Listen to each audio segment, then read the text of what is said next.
No. So he just goes up to this bloke, right? He takes the iron bar, right? He just smashes him around the face, dumps it in his transit vans, and tells him to fuck off. Yeah, I know. No. Sorry, it's just the president of France. It's not a problem. Oh shit! Okay. Hello. Good evening, and welcome. Welcome everyone to Shelfside Spurs Show. I'm just going to move my mic a little closer. Yes, so French things happened 2 days ago, and then there was a match in France as well. Welcome, guys. How are you all doing? Welcome to Ranjit. Oh, sorry, Myslef Ranjitron. My partner in crime. I'm Myslef Resonatortron today. We have Myslef the Cough Tron at the bottom there. He hasn't put the Tron on there. I don't know why. And obviously Myslef COVID-99 Tron down at the bottom right there. How are we, gents? Everyone well? Myslef? I'm well for Myslef, yeah. Oh, it just appeared. It finally appeared. How are you in your slef today? I'm good in my slef. I'm very good in my slef. It's like an elf but left. Yeah, an elf but misspelled, like a dyslexic elf, basically. Yeah. Without spell check. Without spell check, yeah, definitely. Yeah. Mr. Koff, how are you in your slef today? I've just been sleffing about. Really. We've been sleffing in the slef, to be honest, and we sleffed some slefs. Oh, fantastic! Excellent stuff. Was that sleftastic for you? Oh, it was sleffing. Wonderful stuff. And wonderful slef. Of course.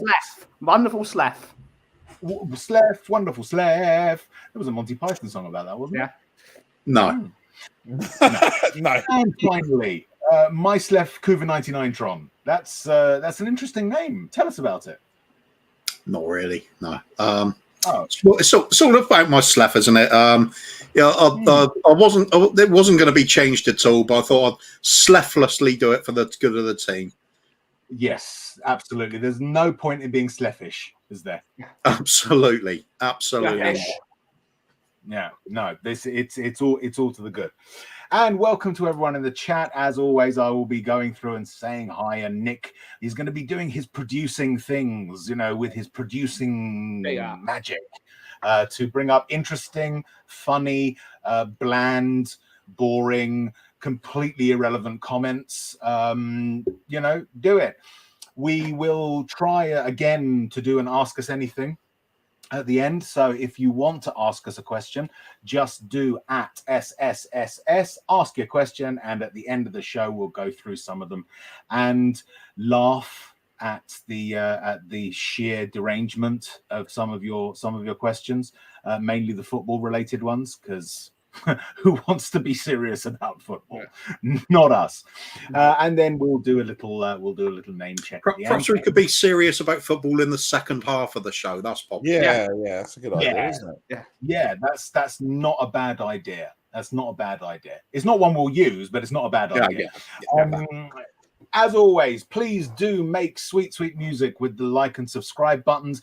If you haven't, and you're sort of a like and subscribe button lovemaking virgin, trust us, it's an experience. It really is. Give it a fondle, give it a little squeeze, and who knows what may come about. Yeah. Yeah. Absolutely. So, as always, Sorry. Before we get onto that, I've just gone onto YouTube, right, to just see who else is streaming at this time, because we normally have a bit of a battle with people that think they can come on our turf. Yeah. Is that an as well? No, not turf.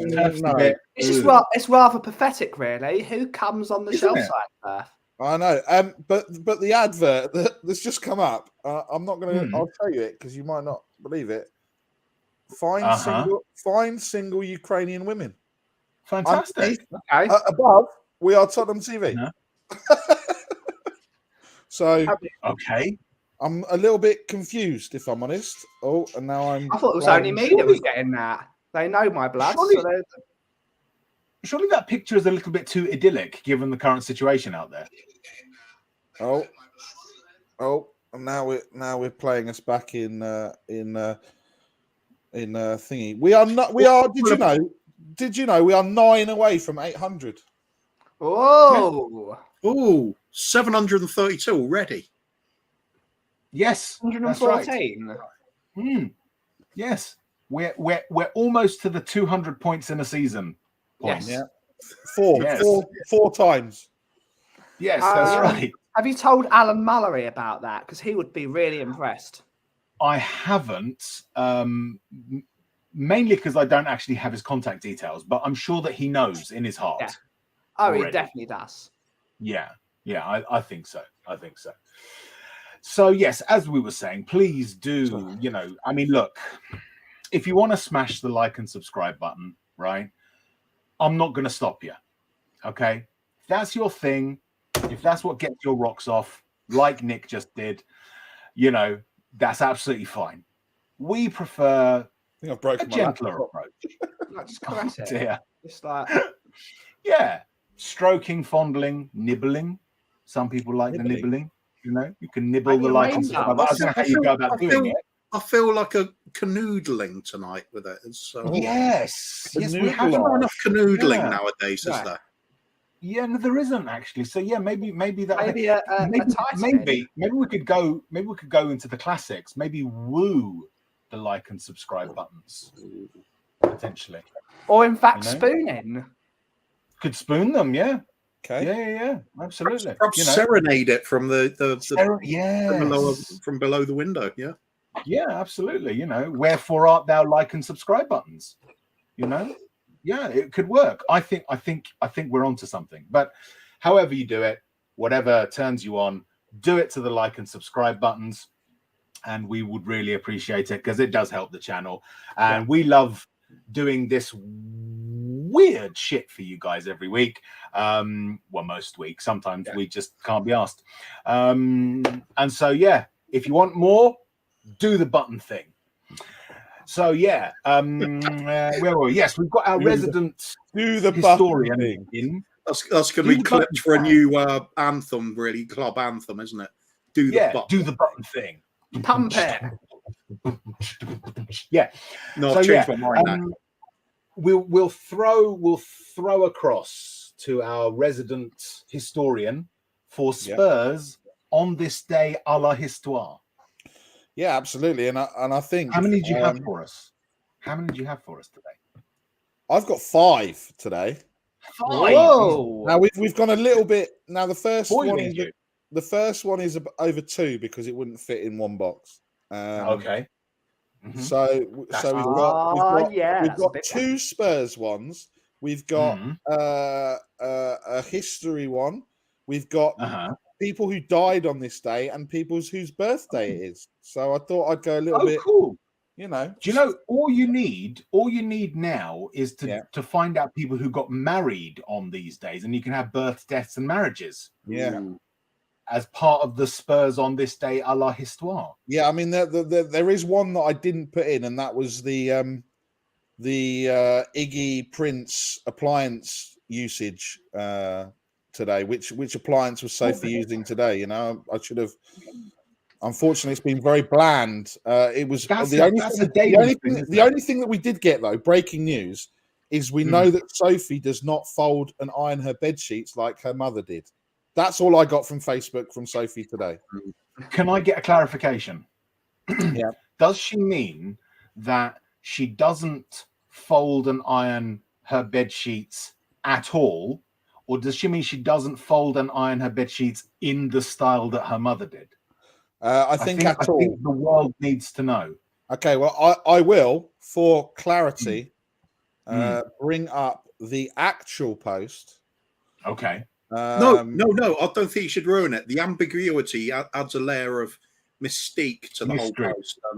I think so. I think we'd lose something there.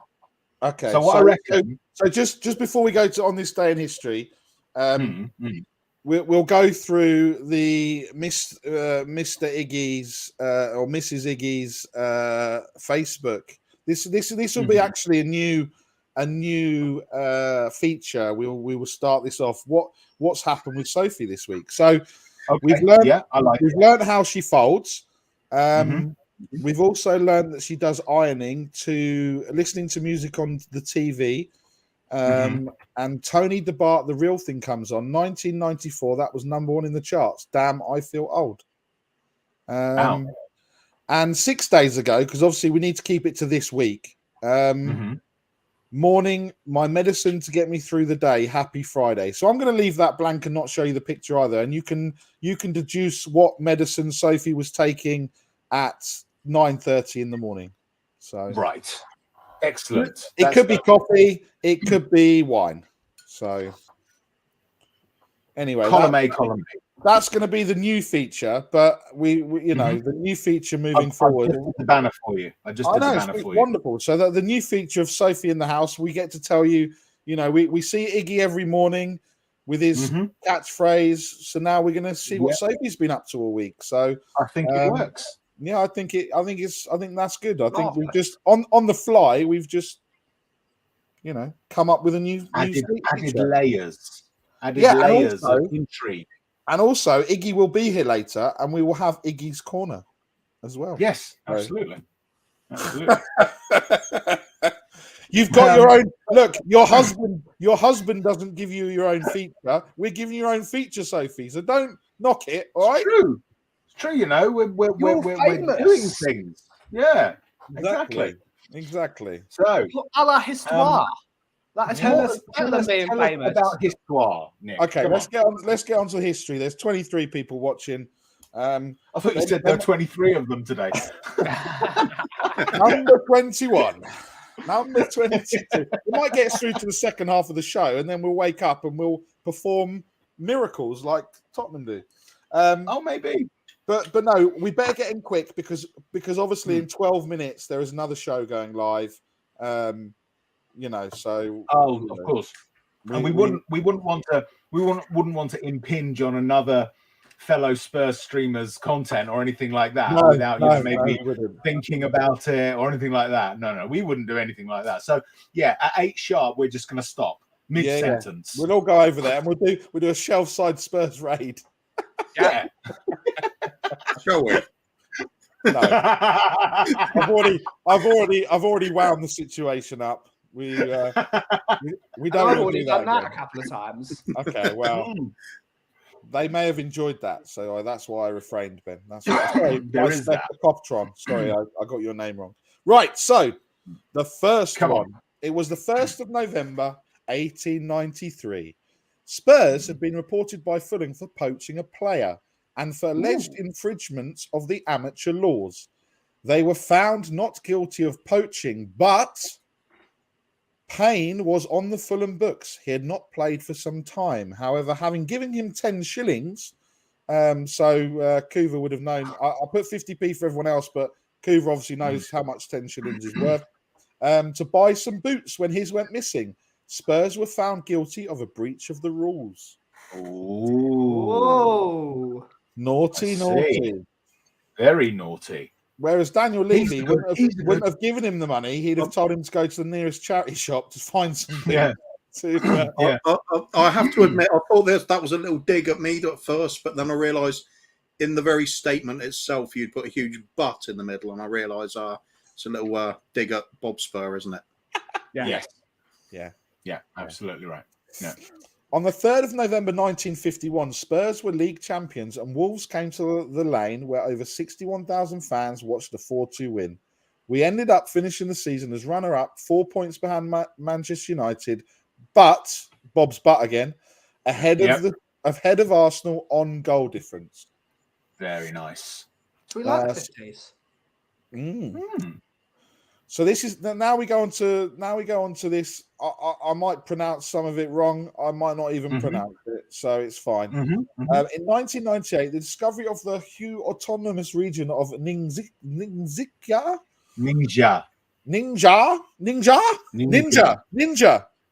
or ninja if you want to be offensive. Okay. I'm just gonna... Actually, Ningxia would probably be Ben close. is literally hiding from that. hiding.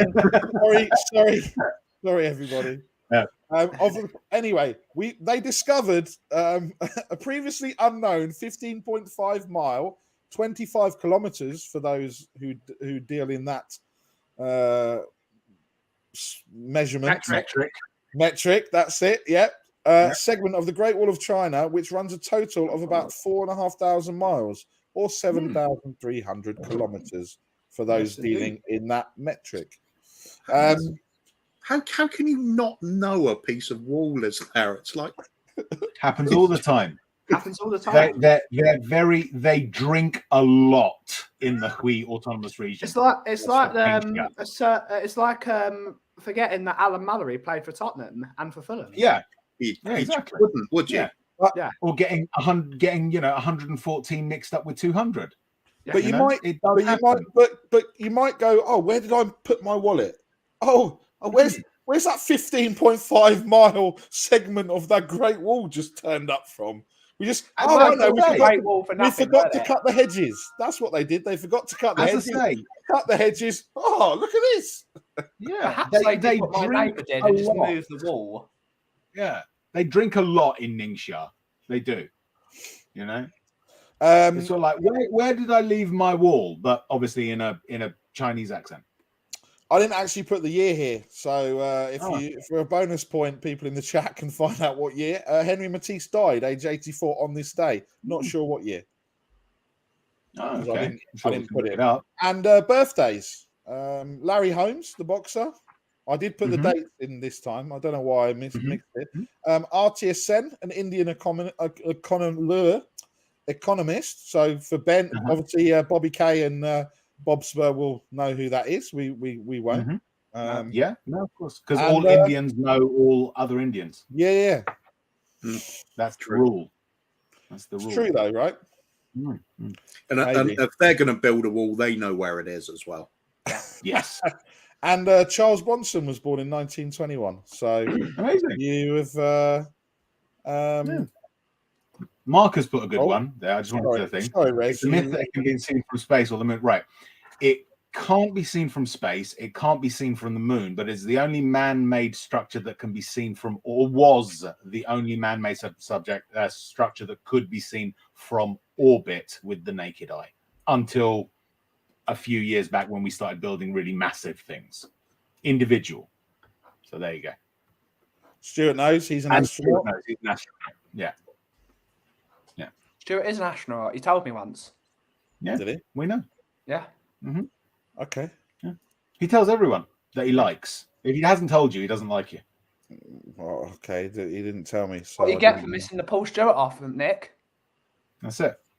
I'm sorry. Anyway. What can I say? So, chaps, Tuesday. Another. Let's put it in the sort of as a whole. Yeah. That was a bit of a bonkers game again, in a season in which we've seen a number of them happen. Conte in the stands, obviously, so no direct influence on the match. Allegedly, from what I understand, the rules stated that he wasn't allowed to be anywhere in the sort of players area. So he couldn't give them a pre-match talk in the dressing room, couldn't talk to them at half-time, couldn't even go down to the dressing room afterwards, allegedly. But he did give them a bit of a pep talk on the coach from the airport, or where, in the transportation to the stadium before they went their separate ways. But yeah, a first half that was probably the most diabolical we've seen Spurs play all season, probably since Nuno was in charge. Thoughts on that, guys? Yeah, I mean, I was asleep. Believe it or not, I actually was asleep the first half. Big up Danny, who's in Amsterdam. Yes. Yeah. I think being asleep, you could say the team was. So you're well in. It was a very interesting evening. Rez would know from first-hand experience because he was also there. But a few things happened. There was some rum drunk. Danny Kiriaki wasn't the last person to arrive at a party, which is correct. Literally unbelievable. And and Iggy was the only person that was telling us we were all idiots the entire night, and he was right. So he was. So although you could see him start to sweat a little bit towards the end of the second half because he did. Yeah, Iggy basically said when he pretty much said that Marseille would score first, then we would equalize, and then we'd score a second goal and win the match. And it all just played out exactly like that until right at the end where you could see him sweating a bit. Hang on, right. Yeah. I was the only one that called the right scoreline last week. So he may have changed his mind, but I was the only one that called the right scoreline. Yeah, he changed his mind. This is what he said to us on the evening itself. Obviously, I'm not talking about what he said last week, but it was, you could see him start to sweat a little bit as the evening went on because his prediction was looking. The amount of pasta we ate at Res, and it was rather delicious. Sorry, did I miss something here? Because you seem to be talking about an evening that I wasn't invited to. Which I did invite you. You said you had the kids round on Tuesday. Oh yeah, I remember. Selfish. I remember now because Rez said, I'm going to go when I'm president or something else. I will ban children. I'm going to ban all children. Yeah, he did say that. So, but you were talking. So what evening did you have? Because I'm interested now. Just. We had Ben, Iggy, Danny, Kim, and Bob round, and I made dinner. How do you feel, Kuva? We watched. Kuva has a standing invitation to my house. He doesn't even need to be invited. He just walks up if he wants. Yeah, so absolutely. So I've got fear of missing out. Yeah, that's going to be an awkward evening one time for you. Yeah, and that's fine. It's not a problem. Listen, my mum will just cook, or I'll cook. Someone will give you food. It's an Iranian household, mate. So that's what's going to happen. I'm there, mate. Yeah. Bring those really sour pickles, and it's good. With very sour pickles, yeah, absolutely. So yeah, I told you about it a couple of weeks ago. I said, "What are you doing on the night of the Marseille game?" Yeah, and then you said, "Oh, you're dead," and then you're like, "Yeah, you're dead to me." Yeah, that's what you said. Yeah, I did. So after that was it. Our relationship is now purely professional. No one mentioned it. It was like no one's mentioning it, and then we mention it when we're on stream. It's like, cheers, guys. Yeah. This is like watching a domestic without the frying pans. I'm gonna get one. Not only that. No. Toby was definitely invited to that. She's just chosen to be busy doing work. Sense now because I spoke to Danny earlier. And Danny said that he's now doing the watch along with me on Wednesday next week. So Rez doesn't even want to be. So it's fine. Don't worry. It's fine. I know. Right? You don't come to my dinner parties. This is what happens. This is unbelievable. Yeah. This is unbelievable. Sophie, just very quickly. Sophie, you were invited. You were, but you couldn't make it. I better go and just check. Ranjit's okay, actually. Go and check on him. Go and check on him. He's fine. See if he's all right. You're all right, mate. You're all right.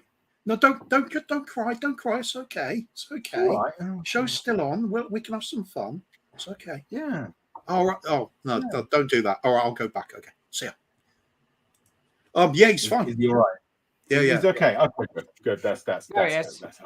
Oh, there he is. All right, mate. It's all right. Don't cry. It's fine. These things happen. You meet people and then you move on. Yeah. Right. So back to Tuesday. All that training on EastEnders has paid off. Yeah. Yeah. Pinch. I just pinched myself to cry.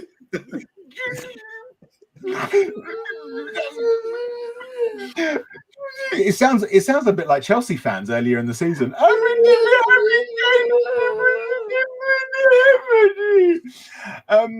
Yes. Let's get down to business, guys. Come on. Let's get down to business. So, Spurs 1, Marseille 2. Qualify for the Champions League round of 16. Spurs 1, Marseille 2. Sorry. Yeah. Marseille 1, Spurs 2. Sorry. Good catch there, Ben. Good catch. Top of the group, and it was on the night, as I say, it was a bonkers night across the Group D fixtures because every single one of the clubs and the teams in that group at one point topped the table. Except for Marseille. Right? No. Okay, sorry. I could have sworn Marseille when they went ahead because no. Second. No. Okay. You're wrong, Rez. Okay. No, that's cool. That's not a problem. Fuck You're it. never normally wrong, Rez. And for those that like to mark such occasions, 2 minutes past 8 on the 3rd of November, 2020. 3rd of November. Yeah. In fact, put it in your calendar. Wrong about the scoreline as well. So that's twice in one thing. Yeah, I mean, put it in your calendar, and we'll celebrate Rez was wrong day every year from now on. So that's basically a permanent party. Yeah. On this day in history, Rez was wrong about. That's the next thing that we need to put in, right? Because it's like any day you can do that. Yeah. Anyway, so Eintracht Frankfurt 1, Spurs 3. That was right, isn't it? I got that right, didn't I? Close enough. Close enough. Yeah. It was a tough game out in Bulgaria for us on Tuesday. Yeah. And I think across the whole of the 80-minute game, we played really, really medium. And it was a derby. That was a good Bulgarian derby. It was. Absolutely. So I think we're in with a good shout for the Conference League as well. Off the back of that I'd like to think we were underwhelming in the first half and overwhelming in the second half. So overall, it's whelming, I think. Yeah. Yes. I was very much whelmed.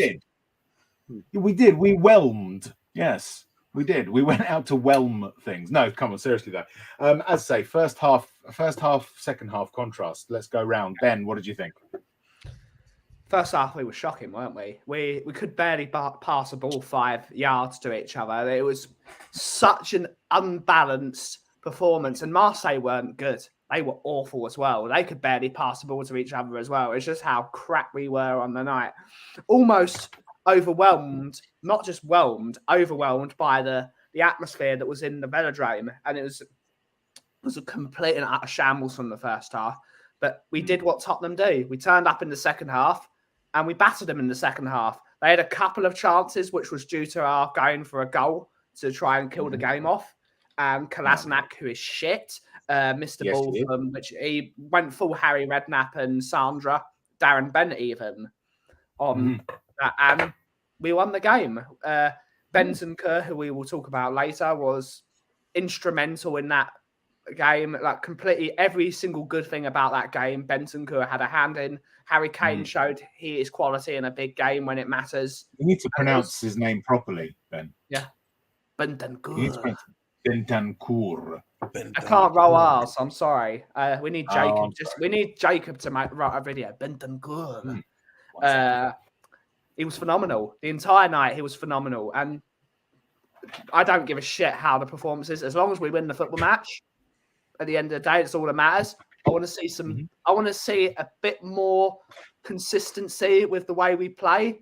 But I'm happy with the overall evening. And it's not about the football. It's about the company you were with. And it was wonderful. So it was great. It was lovely having you. Oh, yeah. Oh, yeah.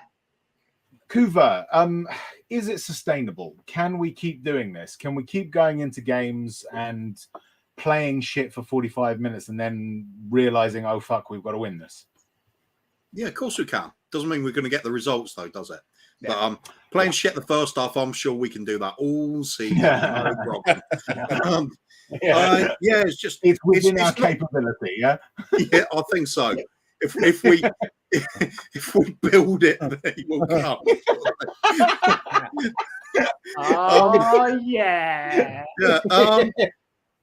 It's just shocking. It's just complete.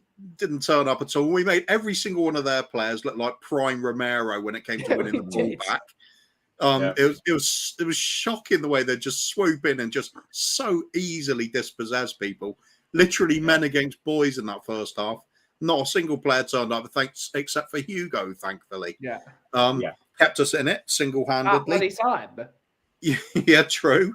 But yeah, what a turnaround. Whatever happened half time, it's got to find out what Ranjit's laughing at now, so I'll just stop. Take the private chat. Right. Oh no. Oh, okay. Well, Oh no. there's nothing in there at the moment. Oh no. Excellent. We've had some interesting news, which we might share with you, just to see if you guys find it as funny as we do. Back to the thing you were saying, Kuba. I've lost track now. What are we talking about? Oh yeah, football. We're talking about sustainable. Yeah, sustainable as to whether or not we think blah blah blah, running around school thing, whatever. Yeah. Move on. Football, balls. Balls in no, second half improvement was beyond belief. Never saw us being capable of doing it. You think you can do it against the teams like Bournemouth, but that occasion, how important that match was, the hostile atmosphere, that actually turned into a memorable result for us. I don't want to really look at it as a game of two halves, though. It looks like pulling one out of the bag, really, isn't it? It's we had the miracle in Amsterdam. That was almost a miracle in Marseille, the way that first half went. Yeah, it was something. I mean, it was almost like two different teams. One Spurs comes out for the first half, goes back into the dressing room, and then a completely different Spurs team that just happened to look the same as the old one come out. And do you know why, Rez? Because fucking Emerson Royale was on the pitch and we looked good. So it was all down? It really was the miracle in Marseille. Yeah. Was it all down to Emerson Royale in that case? I think, credit where credit's due. He came on against Bournemouth. We looked better. He came on against Marseille. We were better. So I'm not saying it's all down to him, but... it was the opposite, Ranjit. He went off against Bournemouth and we were better. Oh, okay. He did the one thing I'm always critical of him not doing. He affected the game in the final third. He was putting into some dangerous crosses. He's still sloppy at the back, but he's never going to be perfect because that's just his haircut, right? Yeah, he's a poor player, but every dog has their day, even if they are a three-legged dog. Yeah, it's true. I thought you were going to say every dog had his dick out, but then Tommy would be there, wouldn't he? So. Yeah. Okay, so let's go around. We'll start with you, Nick. Talk to us about Hugo. I can't remember him having to do anything, if I'm honest. Good, yeah. So that's a good thing, right? He had a number of saves. He did make a number, so like at least. Was that the first half when I was asleep? One's a number. No, not in the second half. No, in the second half he did. There was barely. So the first half. Look, Alan Sibley's called it as well. Game changer. There you go. Yeah, look, I think we've had a consistently inconsistent Hugo the last 4 or 5 games. So he's due a shocker on Sunday against Liverpool. Oh yeah. So, but no, look, like I said, the first half I was asleep. The second half I was pretty much asleep. So I mean, it's. I'm sensing a theme here. Yeah, so I would say Hugo gets 4 Zs out of 5. Excellent. 4 out of 5 Zs. That's a good. That's very cool. Yeah, that is good. Ben, talk to us about Sessegnon, which surprisingly started out on the right. He was a deer caught in the headlights that entire game. It's what I expect of Sessegnon now. And he's, as much as we want him to do well, he's just not good enough. In that atmosphere, there was no way he was going to do well in that game. It was weak. He was poor on the ball. He didn't affect anything defensively, offensively. He might as well have not been on the pitch. It shows how bad a performance it was when he comes off and Emerson comes on and affects the game. That's how poor Sessegnon was. It's about time we start looking at another wing back to replace him. I mean, we've been saying this all year. He's just not good enough to play for this football club. And I feel sorry for him, but he's just not good enough. Welcome to Myslef Iggytron from Tottenham Awaytron. Good to see you, Iggy. How you doing, guys? I'm good. How are you guys? All right? Yeah, Good not here, so bad. Good to see you, mate. Likewise. Let's just reorganise the order properly. Just to think. There we go. Yeah. No, I mean, any other thoughts on Cess, you guys? Time to replace him. Never does enough to convince me he's going to make it as for the plans we've got. We're surely aiming to win things, aren't we? You'd hope. He doesn't seem to fit that bill for me. Well, can someone?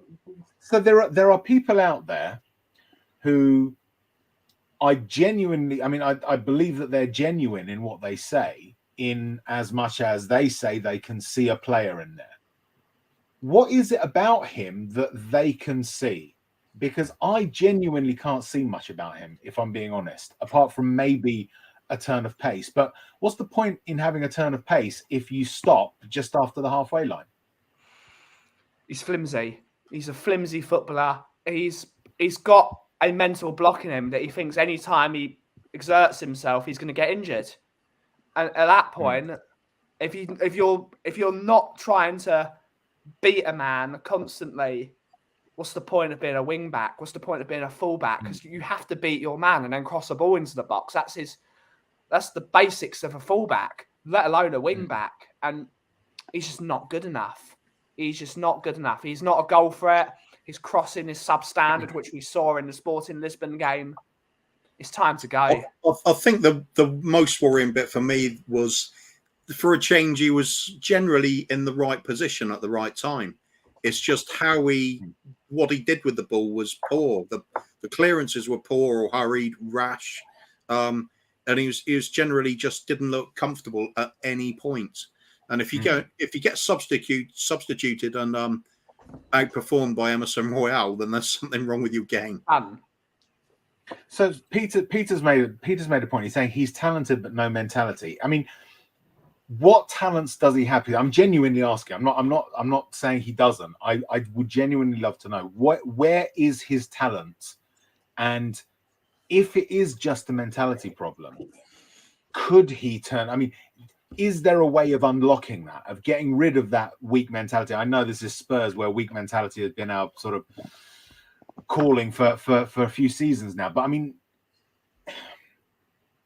is there a way of getting that unlocked quickly? Not in if you give him a couple of seasons of regular game time and all of that stuff. No, bollocks, like now. Is there a way of getting him to do it where we can just turn him around now?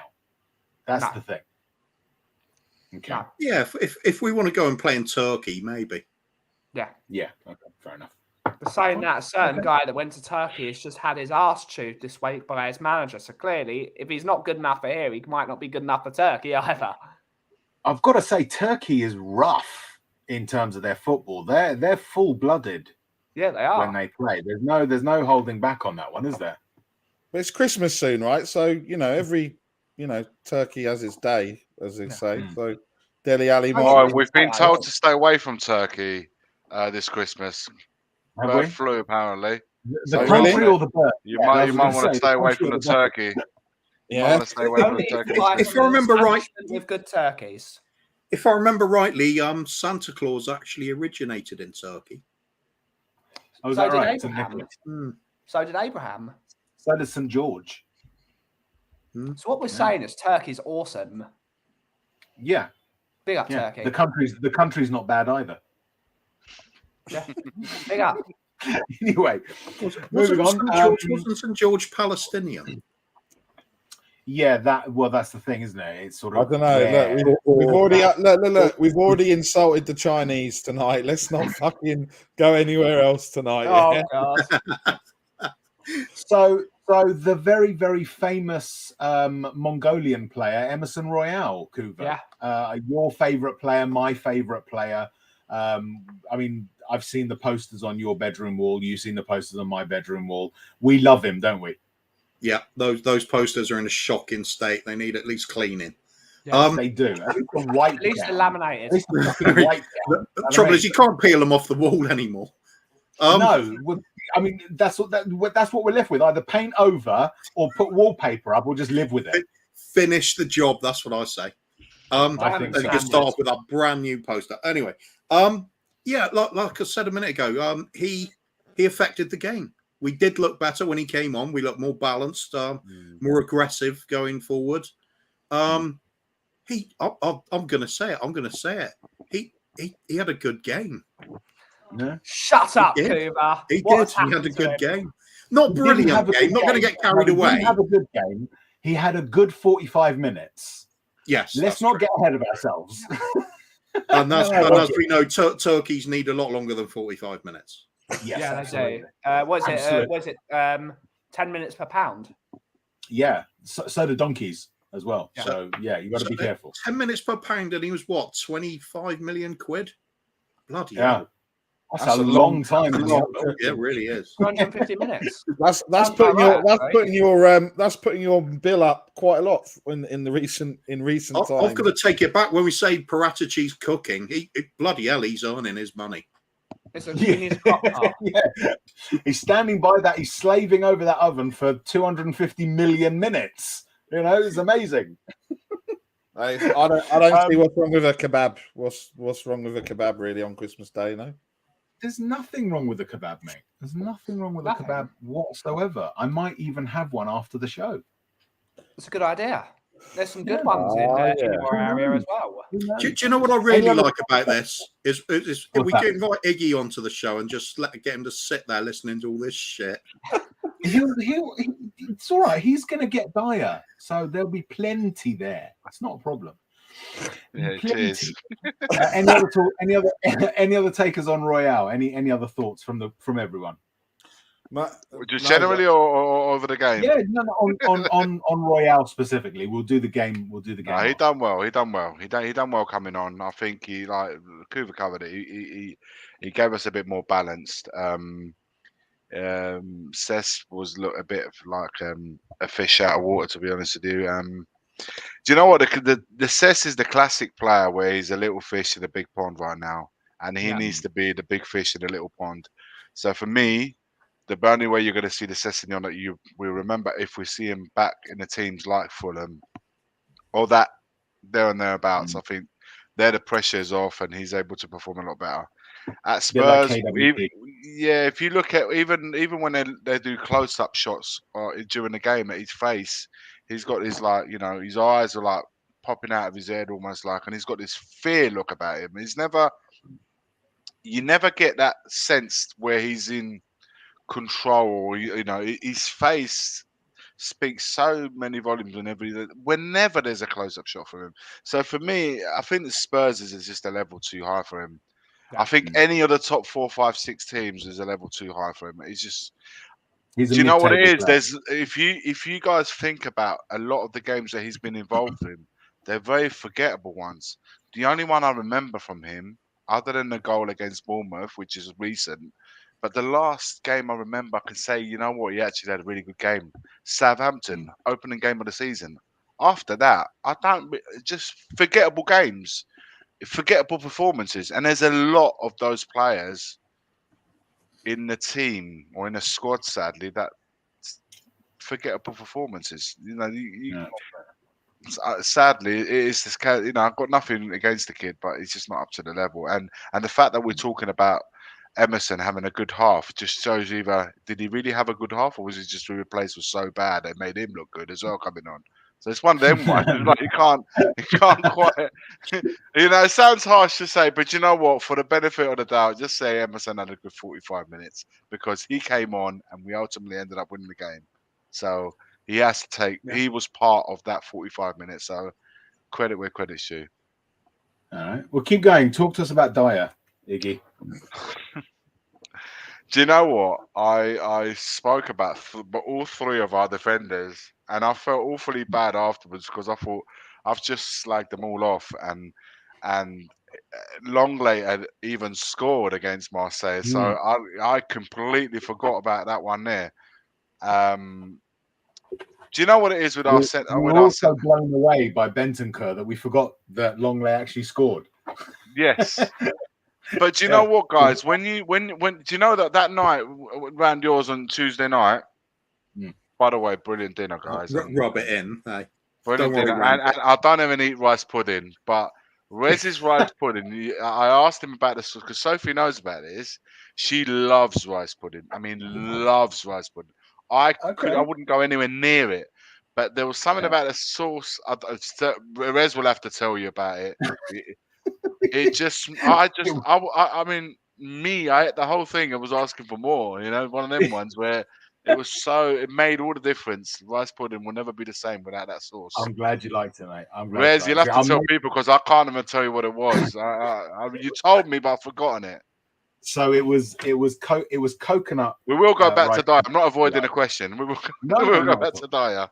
It was coconut rice pudding. So it was made with coconut milk rather than cow's milk. So if that was coconut rice pudding, does that mean that rice pudding made with milk should be called cow rice pudding?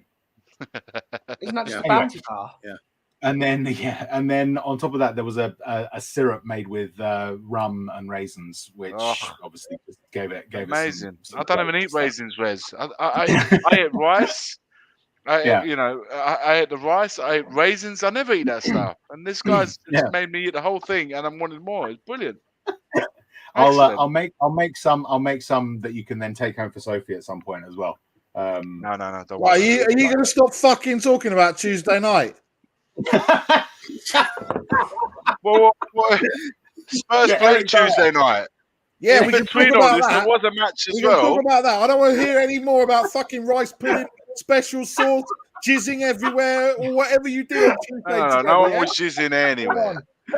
Good food, good company, and football. So basically, you had special sauce in your face, and you good food. Okay, cool, that's fine. Good food, good company, and yeah, fuck off.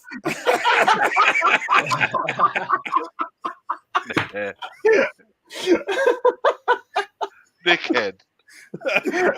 Good food, good company, and football. What more can an Italian want? For me, that's the maximum. Yeah. Except anyway, remove the good football. For 45 minutes of it. We won't talk about Card Against Humanity. I mean, that was just next level stuff. Oh, you played that as well. Brilliant. Of course. I don't want to rub it in, but I want to. Yeah. It's like sorry, not sorry. Yeah, sorry, Nick. Yeah. You was invited. He was. All right, look, Daya. Let's go into Daya. Daya. Yeah.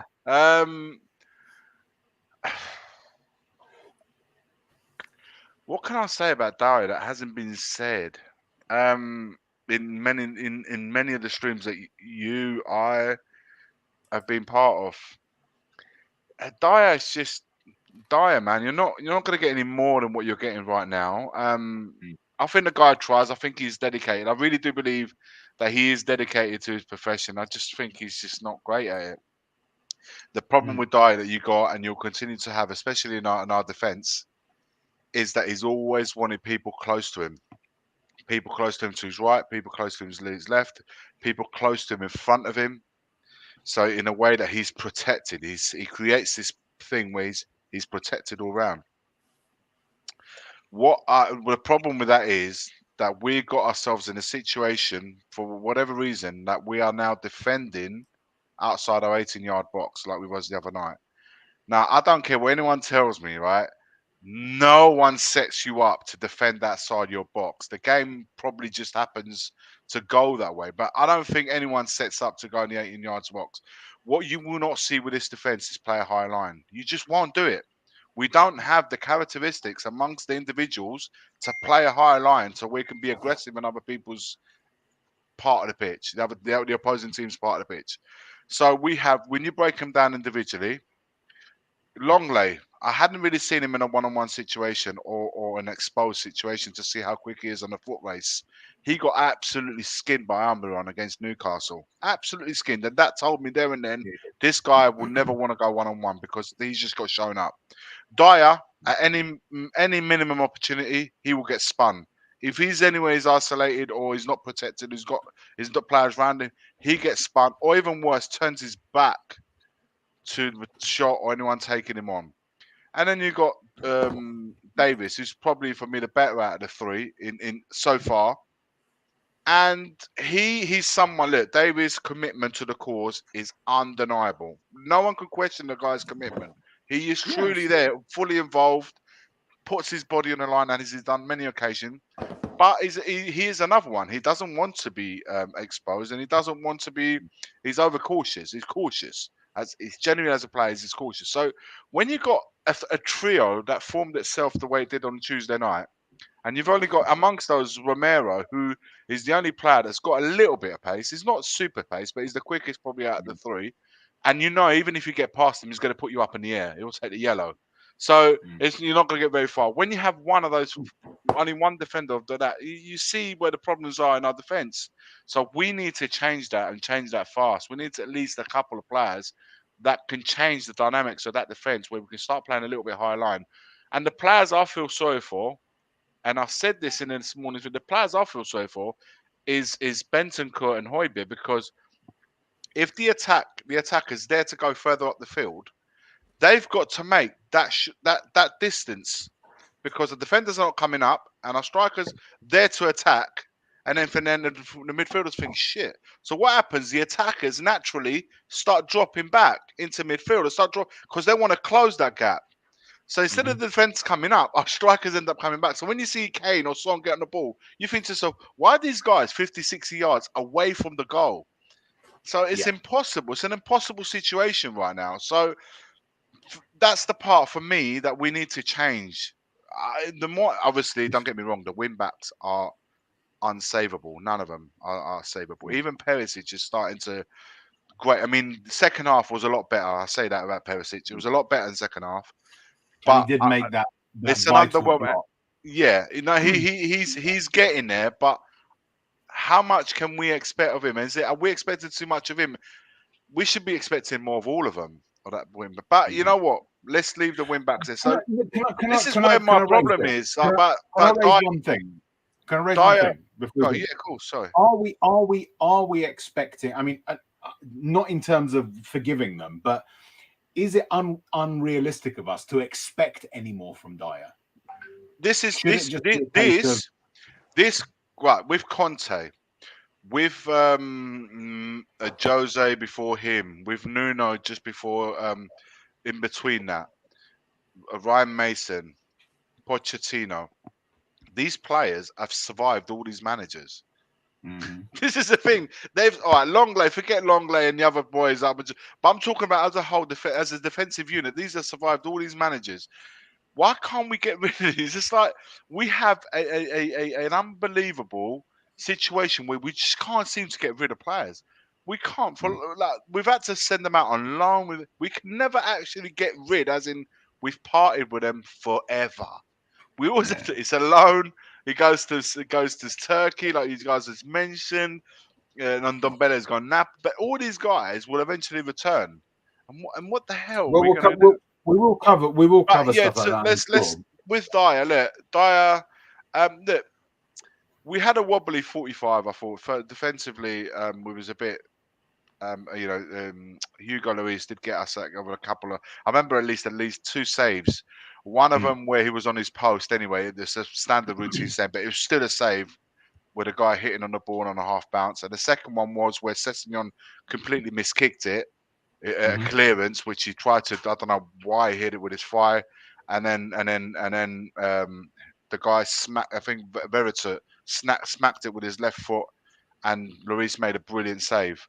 And he told Cess off like to say wake up. So with Dyer, look, for me, standard routine, but it's not enough. I think we need something. I think with a striker of the level, which we'll find out now in the knockout rounds, when you start facing some proper strikers in Champions League, we will find out what Dyer is made of and our defense is made of. And I think when you get a proper striker facing him, I think you're going to find out a real what Dyer's all about. But for me, it's just not enough. I don't think he has enough about him to take his game next level. I think this is the Dyer you're ever going to see. This is the maximum. He's playing to his maximum level, as is Davis. Okay. Longley, It's too early to tell. But I'm not really invested too much to Longley because I know that he's going to be leaving at the end of the season. So I find it really hard to attach myself to a player that's going to leave the Spurs cause at the end of the season. So, but our defenders need massively upgraded, and Dyer's definitely one of them. Welcome, Brian. What's up, Thank you for people? joining us. How are we doing? Good. We're just going through the players for the player performances for Marseille. You get a goal scorer, one of our goal scorers, a Monsieur Clément Longley. Tell us about your thoughts. Are we talking about on the game, or are we talking about in general? And in the game. In the game, he had flashes. He had flashes. Yeah. You know what I mean? I was expecting when he came in to be this dominating, or not dominating, but this great defender that everyone's going, oh, it's a deal, it's a steal, it's a sailor. I'm sorry, I'm going lock stock there. But yeah, I really thought it was. He took the goal very, very well. Let's face it. If it weren't for him, we ain't talking like we are now. It was a fantastic header, another great cross from Perisic. Another set piece, mate. This set piece coach, mate, needs to be knighted. If anyone in the current history that needs a statue, it's this guy at the moment. We have goddamn sensational. Gianni. Yeah, we are. We are. But yeah, you know what? I think out of the three, he was the best. Let's put it that way in this game. But I'm still overall not sold on him. But like I said, we ain't talking about being top of our group if it ain't for that header. So you got him better in the centre, Brian. What do you guys reckon? Sorry to interrupt, man. I like him better in the centre than on the left centre back. Yeah. What do you guys reckon? Agreed. For me, he can progress the ball better when he's in the centre. Yeah, I reckon he'd do a better job at that in that position than Eric Dyer or Davinson Sanchez would. I think the back three should be Romero on the right, Longley in the middle, and Davis on the left. Out of what we've got, obviously we want better overall, but right now this is the squad. So out of all our central defenders, I think the best group would be those three with Longley in the middle. Yeah, I think with that, Rez, it comes down to game by game because there will be some games where Dyer is better equipped depending on who that forward is playing down the centre. But I put it this way: I have more confidence in Longley, which isn't saying much. Yeah, I think Dyer could come in those games where the opposition are scared of being pointed at. yeah, it's true. That's right. Or pointed away from, because it's usually that way that he's thinking the defenders rushing at him. The rusty weather vane sort of move. Yeah, that's right. Yeah, I think I think we're being very harsh on Clément Longley because I think a lot of Spurs fans are being harsh on him because it wasn't the signal signing that we all wanted. Yeah, we wanted a top draw centre back, but we got Clément Longley, and I think it's unfair to judge him on that score. From what I've seen so far, Longley has not been anywhere near as shit as some people are saying he is. He has been solid. He's not the fastest, but his distribution's good. His timing is good. His positioning is good as well. And I think we're actually being very harsh on a player because he isn't Bastoni. That's not his fault, right? It's not his fault that he's not Bastoni. I think we should be happy that we've got Longley. Has he tried to be? Has he tried? I think we should be going after Bastoni. We should be going after Skriniar, whoever the top centre backs are. And I think we should do that even with Longley in the squad. But we should be happy we've got Longley as well. I think that's the key for me. I think we've been very harsh on him. Generally, that's my own view of it. Yeah, I think beginning of the season, I remember doing a stream with Will Stewart and Sean on his channel, and we're looking at the statistics of the players, and they was pointing out that Longley sticks. He's in the mix with all the sort of better players around in the position at the moment. But for me, looking at the way he plays, he just strikes me as an upgrade on Ben Davis. He's just that little bit better at everything. So he's never been a player that really stands out a mile. You don't see him having a stellar game. He's just rock steady Eddie sort of type. That's pretty much what we've seen, I think. Yeah, but for me, it's not about saying he's great. I'm not saying he's great. I'm saying he's not shit. But there have been people who have been saying not shit. His distribution shit. from the back, Rez. Yeah. His distribution from the back, he's probably the best of the three, or even the four. I think he's really good playing ball from the back. The midfielders can collect off him. He doesn't mind. He's comfortable when he's not under pressure, and he's definitely more comfortable, and I think he's more suited playing in the centre of the two. So the other two guys can do the marking, and he's free to be the libero, the sweeper. So I think it's a game that suits him best, and I've liked him since I liked him against Bournemouth, and I liked him again on Tuesday night for that aspect of things. No two ways about it. Look, he's not quick. That's fine. It's not a problem. I think, do you know what it is? There's too much similarities between the characteristics of all three players. One's probably better than the other, but we haven't got a pacey defender out of the three. Yeah. We haven't got somebody who's really good in the air. All right, Longley scored, but in defending corners, it's always a nightmare because our defenders are not all.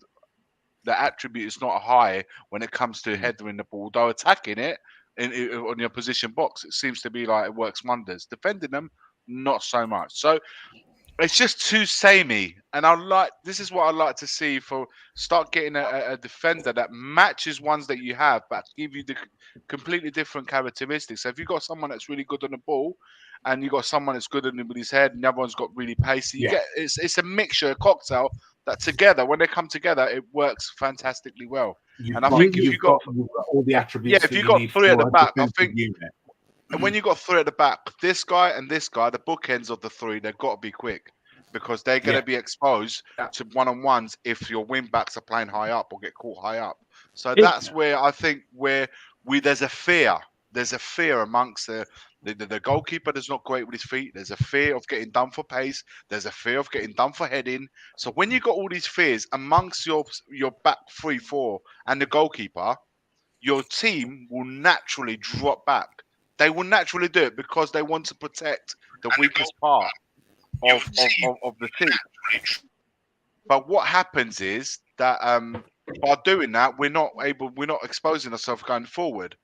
And if we felt more stronger behind us, we would naturally go more forward. And the only time we get to go forward and support our attacks is when Bissouma, ironically, comes in and it frees up both Bentancur and Højbjerg to join the attacks, which is why they are now resulting amongst the scorers because the shackles are off. They can go in and support our strikers, our forwards. So I think sorry, I was just going to quickly add to that. I think another part of the reason we play so deep is when one of those three central defenders does get the ball, there's no confidence to sort of stride out with it. There's no sort of bit of a Rio Ferdinand type or even a Ledley King when he was supreme on the ball, just glide out with it and give the team confidence to push forward. It's more sort of panicked release of the ball and they're holding the position. So it is definitely a quality issue. Playing into the corners and then it just comes straight back. The number of times we've seen the ball just cross back and forth between the back three and the defense from one side to the other and then back again. It's like, what are you waiting for? What are you waiting for? Well, if you're not under pressure, then pass it forward. And if you are under pressure, pass it forward. It is annoying. Well, what you've got to add as well, kind of what Iggy was saying and what Kuva was saying. If you look at it, when you had Ledley King, any defender that played next to him played brilliant because they had Ledley there. I reckon if you had Longley on the left and you had Skriniar in the centre, Longley goes up 15 levels. Because then he could just go, right, I've got my like exactly like Iggy was saying, the attributes that all commute. If you've got him there just to say, right, I'm going to be like Nemanja Vidic, you've got Longley to kind of be the distributor, you've got Romero, you're putting everything in. I just think we need that centre back to be one hell of a, like the only way I can really say it is a Nemanja Vidic, that guy to just come in. Brian, in modern day football, when you go to press up high, which is what a lot of defenders do, like Romero does it brilliantly. He doesn't mind. He knows he takes a gamble. He takes it there by doing that, and he knows every so often we know he's going to get spun because sometimes he's not going to get it right, or he's going to put him up in the air. But he's aggressive in what he does. On the other side, we don't have that same aggression. We don't have that same impetus. We don't, because they don't want to get exposed. They don't want to get caught too high because they're going to get a rollicking and because they're not able to catch behind them. And we don't have a keeper that is at the edge of the box. He's a baseline keeper. He likes pretty much staying on his line. He's not somebody that is high up. So I think there are things that we need to address, and the only way you're going to address them, Brian, is by bringing different personnel in. This is why I'm not on the map. Listen, some of the games that I watched, they're boring as fuck. There's no two ways about that. But and I'm an advocate to want to be seeing my team play a lot better, 100%. But what I'm trying to get at is that until I want to see all these things that we've been talking about so now being addressed first, getting the personnel first, getting all the players that the manager requires to do his best job for the team and for the club.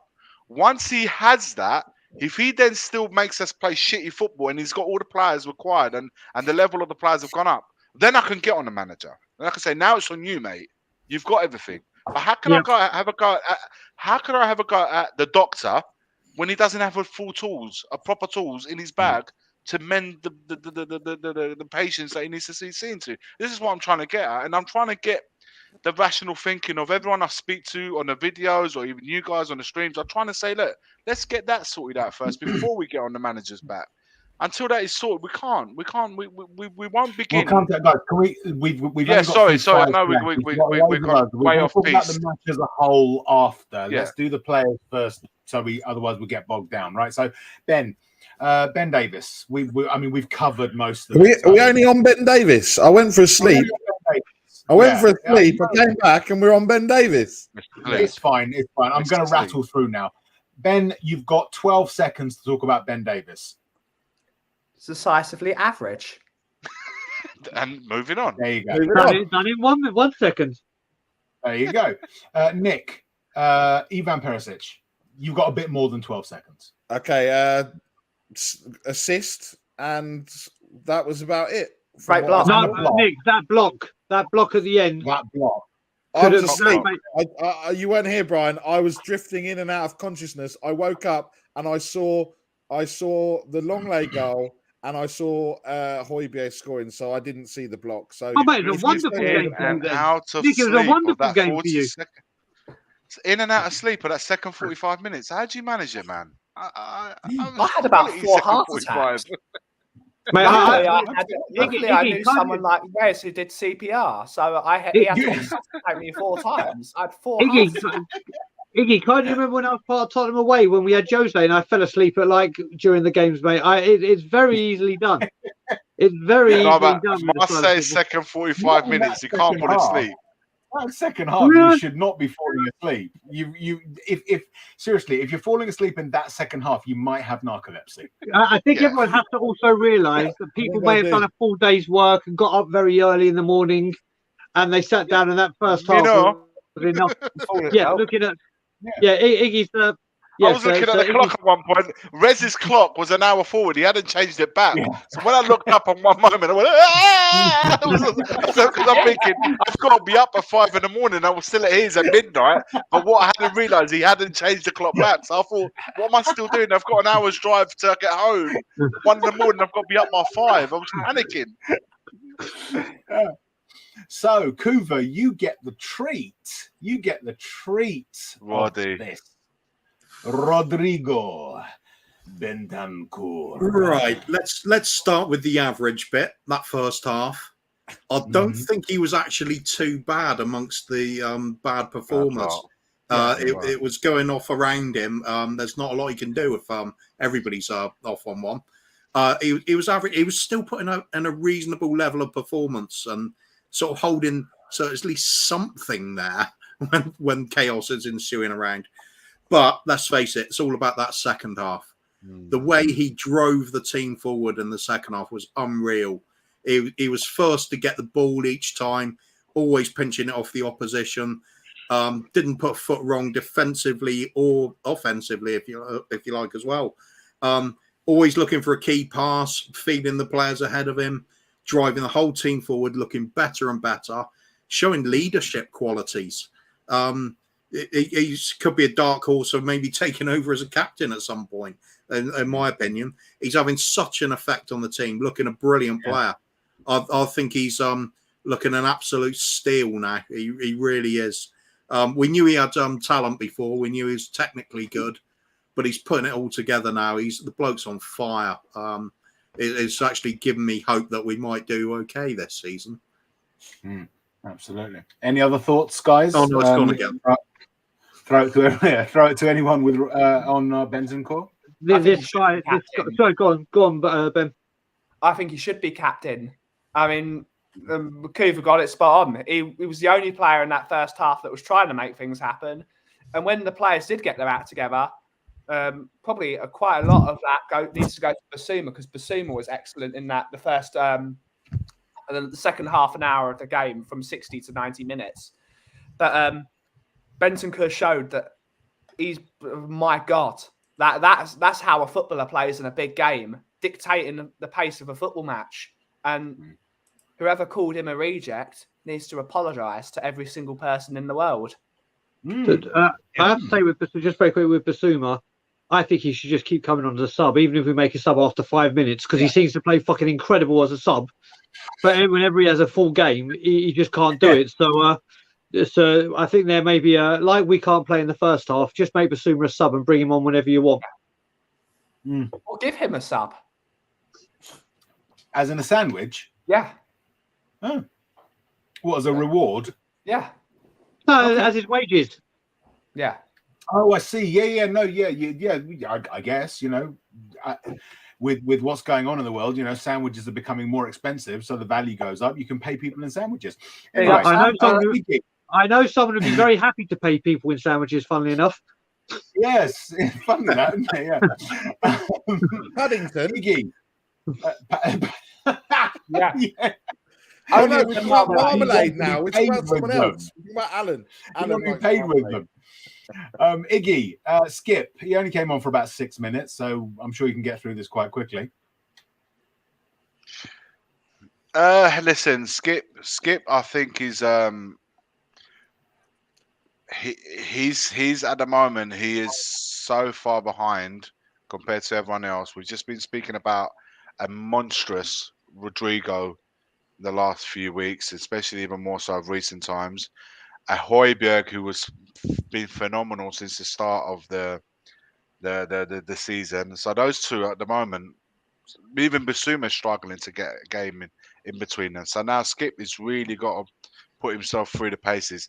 But I do believe that he will be of massive importance in the second half post World Cup. He will come good again, because you're going to have players going into that World Cup. Rodrigo, you're going to have Højbjerg, and they will be coming back from the World Cup, and Skip will probably have the time to really sharpen up even more so, and I think he will be of a massive hand second half of the season. So, but for now, look, it's good to have him back. He's not getting, perhaps he's, judging by the minutes that you've just put him there, it's not the most, but he's getting involved. He's in there now. So, yeah, man. Oh, such a liberty, man. I tell you, why you got to remind me of that 2005 final? I wake up in cold sweats, man. But yeah, so look, I think Skip will be very valid. I like Skippy. I think he's brilliant. He's one of our own. He really is one of our own. And I look forward to seeing him in the second half to really give us a big push for that second half of the season. We're good in the second half, so maybe we're good in the second half of the season. Oh, interesting. Getting a bit meta there, Ben. So, Brian, your favoritist player, Højbjerg. Yeah, I'm going to touch on him. I'm going to touch on him, and if possible, because I've only got about 10-15 minutes left. I just need to do Lucas Moura as well. I just have to. It's going to take me. It's going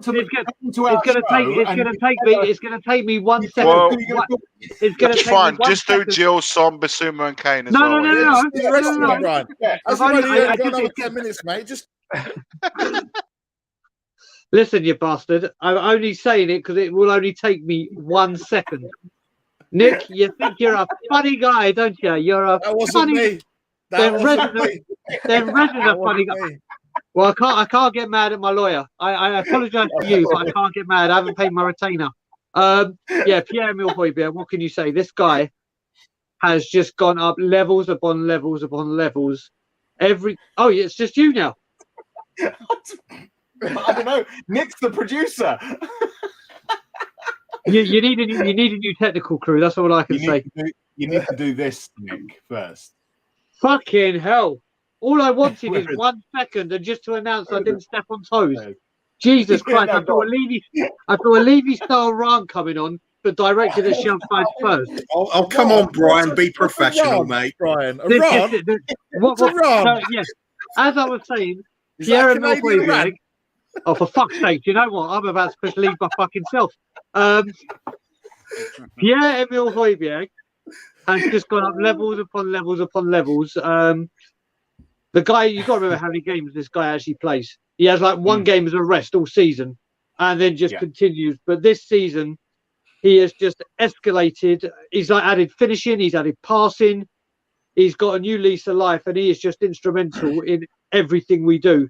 Everything. If you look at the games that we've been bad, the two that have stuck out is Højbjerg and Bentancur every single time. They have become basically as dependable as Son and Kane, and they've been more dependable this season, in all honesty. And my very quick thing about Lucas Moura is the Brazilian Darren Huckabee, Brian Hill had more influence coming on in the 93rd minute than Moura did the whole time. He is useless now. I don't want to see him in a Spurs shirt. He is just out of it. I can't wait for him to leave. Honestly, thank you for the memories, but you're just a bit part player that's not good enough. He doesn't even have pace anymore, Lucas Moura. Doesn't even have pace. And that moment he ran off the pitch with the ball was that full Emerson no look pass. No, full Brazilian Darren Huckabee. Head down and just go wherever you want to go. Is it just a case that his heart is now in Brazil, just firmly in Brazil now? Well, you know what it is. What I think it is with Moura, Rez, is he was. I'm coming back on when I take off Tuesday, Sophie. I land Wednesday morning. Do you know what it is with Moura? We thought he was a good enough player, and then we brought Kulusevski in, and then we saw the levels of what we should be having compared to what we did have. So that I think what happened is Kulusevski came in and just blew him out the water, and now his shit performances are being highlighted because the standard we're used to is Kulu. Yeah, that's fair enough. So Ben, the tragedy. I mean, what we've been warning against for a lot of the season in regard to our forwards, we didn't have enough. We've obviously lost Richarlison already and Kulu, and now Sonny's going to be out for a period because he needs surgery on what is said to be a fracture around his left eye socket.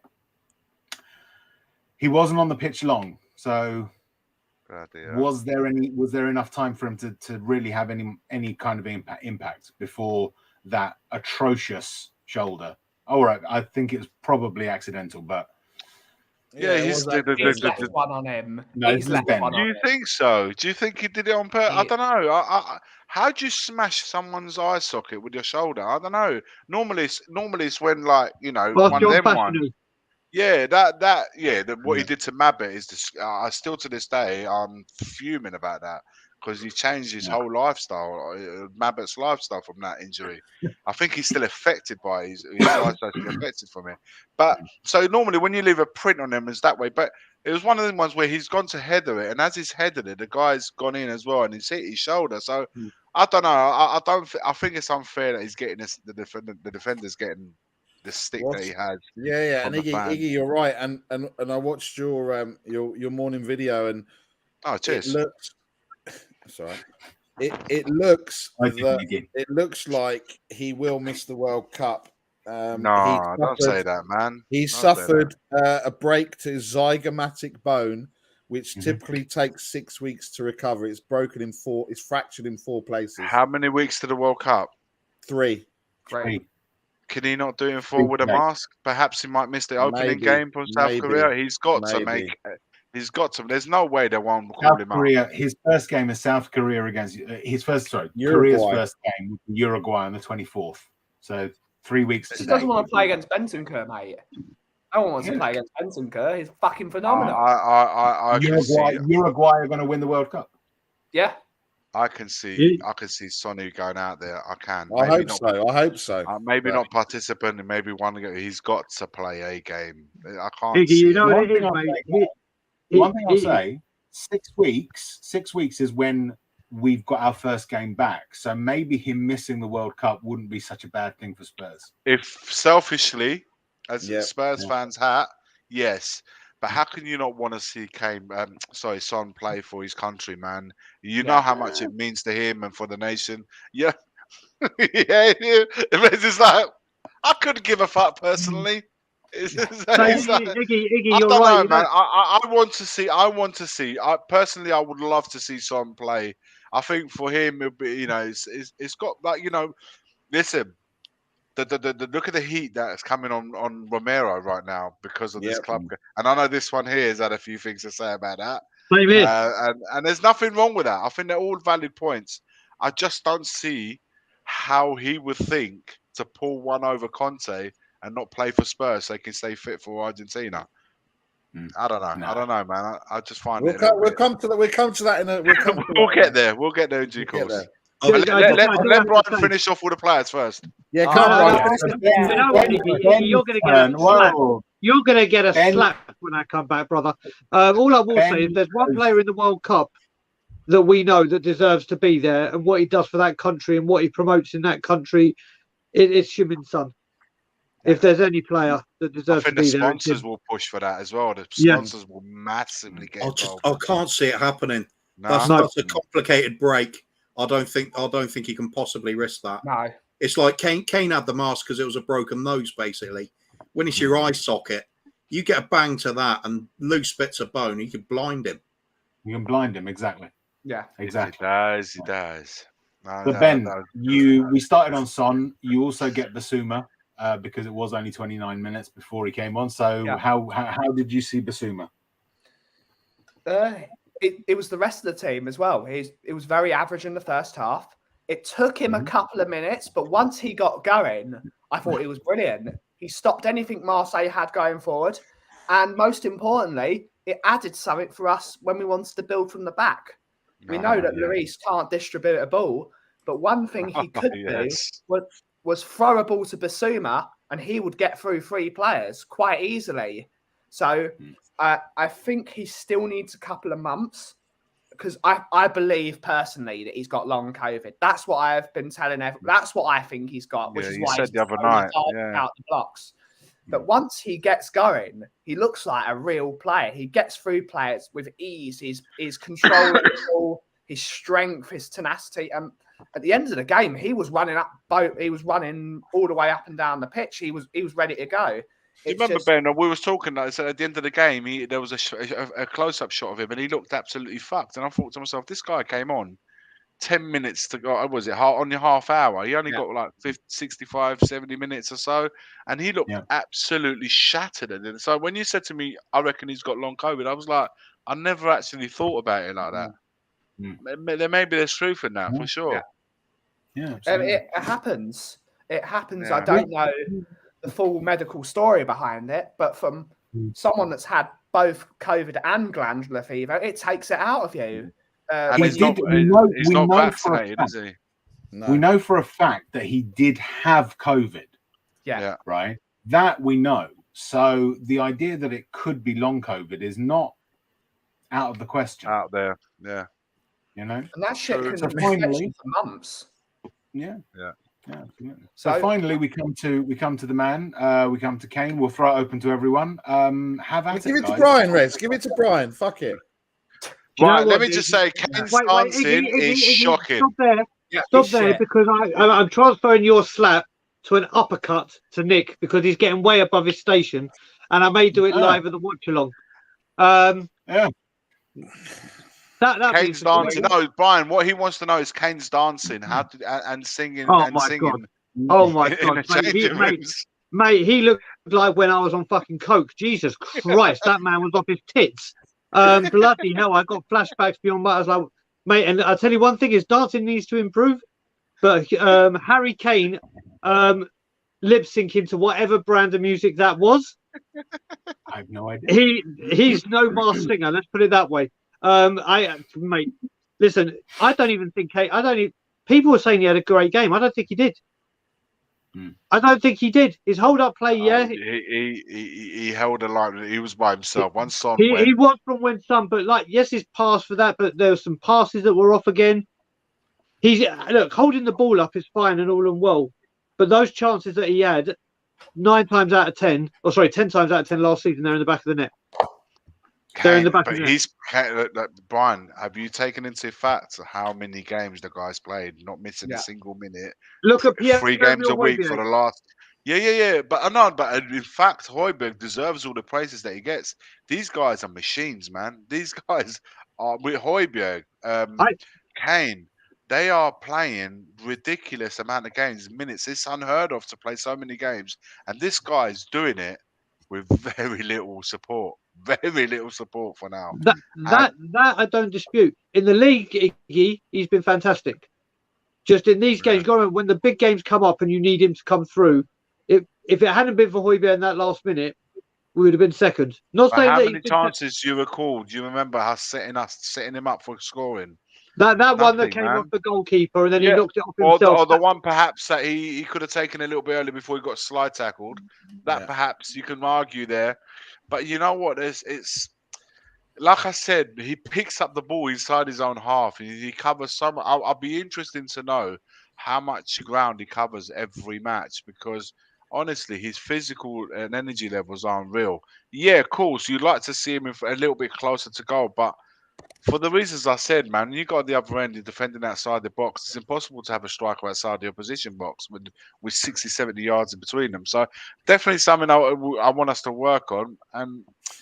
But for me, right now, we're going to have to wrap him up in cotton wool between Liverpool, Nottingham Forest and Leeds. It's so important that we wrap him up in cotton wool because, honestly, I dread to think if we lose him before the World Cup. That's it. We've got one forward left. Yeah, we've got two forwards left: Moura and Brian Hill. To be fair, I think Brian's judgment on Kane might have been a little bit hasty because he's been trying to take over the entire player rating segment of the show so far. Yeah. Oh my gosh! Oh my gosh! I tell you what, I did.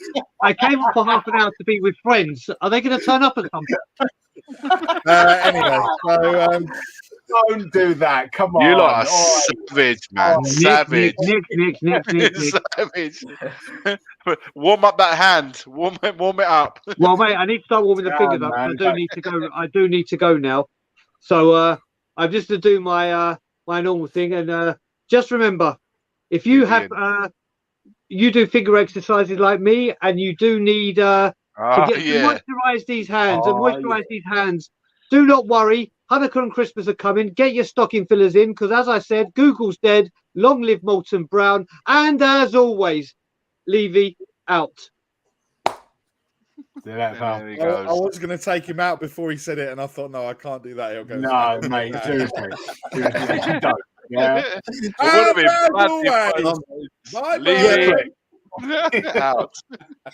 Kane, though, I'm with Iggy on this one. I think Kane was absolutely immense in that second half. In particular, he was literally our outlet ball. He was doing the hold-up play was colossal for us. If he wasn't doing that, we would have lost. There's no doubt about it. Almost all game he had 1 or 2 white shirts on him, and he was still managing to make it. He takes on the responsibility of our whole attack on his shoulders.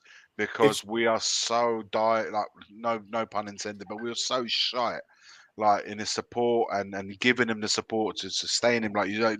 You can see he's physically carrying that whole forward line on his back. And for me, honestly, any criticism, I said this, but any criticism to him and Son, for me, it's just not fair. It's just not fair. They are doing more. And the amount of games that they are playing is incredible. And to stay so fit and finish every game and go again the following game. Yeah, okay, they do have moments in the game where they might take a little bit of a rest. You see, they're managing themselves. They're not stupid. They're managing their game time, even when they're playing. So it's smart of them to do it and how they do it. But Kuva, bang on, man. For me, he was immense the other night. It was honestly his incredible performance. He won the free kick for the equaliser, and he laid on the winner. So that's coming through when the team needs you the most, really, isn't it? He's always gonna have an important moment. Like you said, he'll either score or he'll create, which is what he did on Tuesday. Which the unusual thing is that he seemed to do something of note in what was an important game, which let's be honest, Kane has not always been there for us in the big games. Now, obviously, this isn't the biggest game. There have been bigger games, but this one, he seemed to sort of remain involved. Is this a sign of possibly if we get somewhere, maybe Kane's ability will actually shine through, or was it just coincidence? See, I'm asking you to predict the future, basically. I thought it was very much an old school English centre forward performance. Everything, he ran those channels. He chased every ball that he wasn't supposed to get. He chased it anyway, and it showed that he's got the mentality. And this manager, he is showing leadership capabilities as well. I mean, I still don't think Harry Kane is the right man to be the captain of the football club. I think it needs to be a midfielder or a defender. But he showed he could be captain. He showed that when he had blood on his elbows the entire game, he didn't stop bleeding. He not only did he not stop running, he didn't stop bleeding. He was a warrior. He showed that when push comes to shove, not only is he quality, but he's a hard worker. So how the hell did he start bleeding both elbows? What was that all about? I think he probably fell over and just skinned his elbows. Yeah. But which means he's going to get injured against Liverpool after that performance. Well, don't say that. Don't say that, Lord. Knock on wood. Yeah. Yeah. You keep going, Ben. It's usually Cuba's money's like this, Cuba. Keep going. I need two days to Saturday night. Keep going. We're not quite there yet. With regard, obviously, look, we've got 3 games left. Then it's the break for the travesty in Qatar. Then there's 1 game on Boxing Day, and then the window opens. Okay, we are now at pinch point, really, because it's essentially 4 games that we've got to get through. Is it time to really now, go all in at Spurs? Is anything less than really showing it acceptable? I think the silence says it all. We've got to do it, but it's not going to happen, is it? Yeah. It's the faith. It's the faith in the board, isn't it? It all comes down to now. Faith. There you go. That's all it comes down to. Is do you know what? I always get nervy when it comes to January, and then it comes in the summer. I always get nervy. I always get nervy around that time because I just don't know how we're going to respond. It would be, honestly, for me, it would be a travesty not to look. Even with this team, guys, even with the way they were playing, even with the injuries, we topped our group in the Champions League. These are facts, man. They topped our group in our Champions League. Maybe we expected it, but it happened, and we are 3rd in the league. With this crop of players up against the 2 in front and the 3-4 chasing behind, we got to find a way to keep that momentum going, to stay as close as possible to the teams in front, and to try and get away from the teams that are behind as well. That's just as important 100%. To try and create some sort of gap between us and them. Is there anything else other than buying better players now to do that? What can you do? It's the only way. You got to get rid of the 3, 4, 5 players that are surplus to requirement. Tanganga, Sanchez, they're occupying places where they're not needed. I'm sorry, Brian Gill. Whether we like it or not, he can be Conte can say all these sweeteners about Brian, but ultimately, man, he tried to get rid of him in the summer. Let's not forget that. And the only reason why we didn't because we couldn't get anyone else in. Who else are we want to mention? One or two others, perhaps. Emerson. The wing back. The wing backs, Jed Spence perhaps might go on loan. We got to keep these guys moving on if we can. I'm not saying it's going to be possible to perhaps get rid of all of them in one transfer window. I'm not saying that, but these players are occupying spaces that could comfortably be fitted by somebody else that would be in a better squad rotation system than what he is right now. If Tanganga isn't getting a game, and all these other players I just mentioned are not getting, and you got to think how over-rotated the ones that are currently playing are. And these guys that hardly play can still not get a game. That means they're simply not good enough. And whenever we do, we tried it against Bournemouth. We made the changes against Bournemouth, and the level dropped. And we had to bring on the Bentancurs and all second half to recover that game.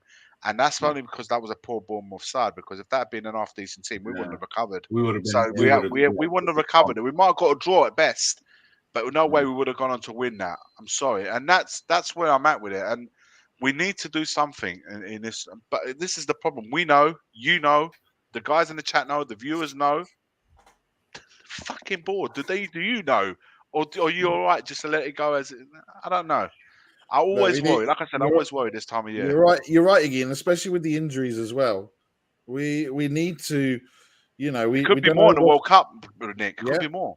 Yeah, exactly. Because you don't know how they're going to react to that heat and everything else, right? And how their bodies are going to everything else. So it's going to be, we have to. And look, I think Conte's put a number on it. He said 3.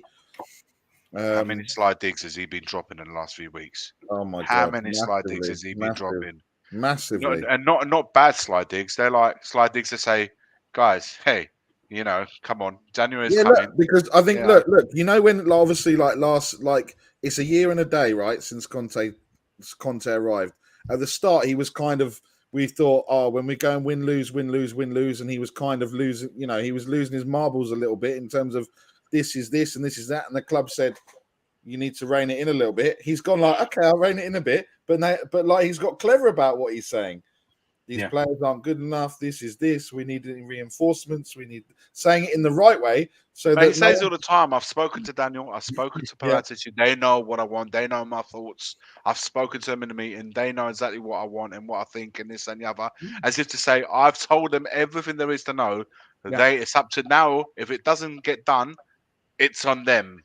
That's what he's basically saying. Perhaps he needs to ramp up the subtlety a little bit more. He has to. Yeah. Press conference, and he set a reminder on his phone. It goes off, and he goes, "Oh, my contract's up in the summer." That sort of thing. Or in Cuba's words, just sack your 6-month reminder. Sack them all, right? That's right. Sack them all. Big up, Levy. So. Third in the table, but most important, topping our Champions League group, which, and these are our potential people that we could face, potential clubs that we could face. Yes. I wish we finished second now. Yeah. I don't know what the difference would have been. Who do we want? Well, the difference, Iggy, the difference would have been because I was just looking at it earlier because I was looking at what would be the other? What would be the other potential? I was looking at who's actually going to drop down into the Europa, which is actually quite funny as well. Europa's scary this year. So, where are we? So it would have been the choices would have been if we would have finished second: Napoli, Porto, Bayern Munich.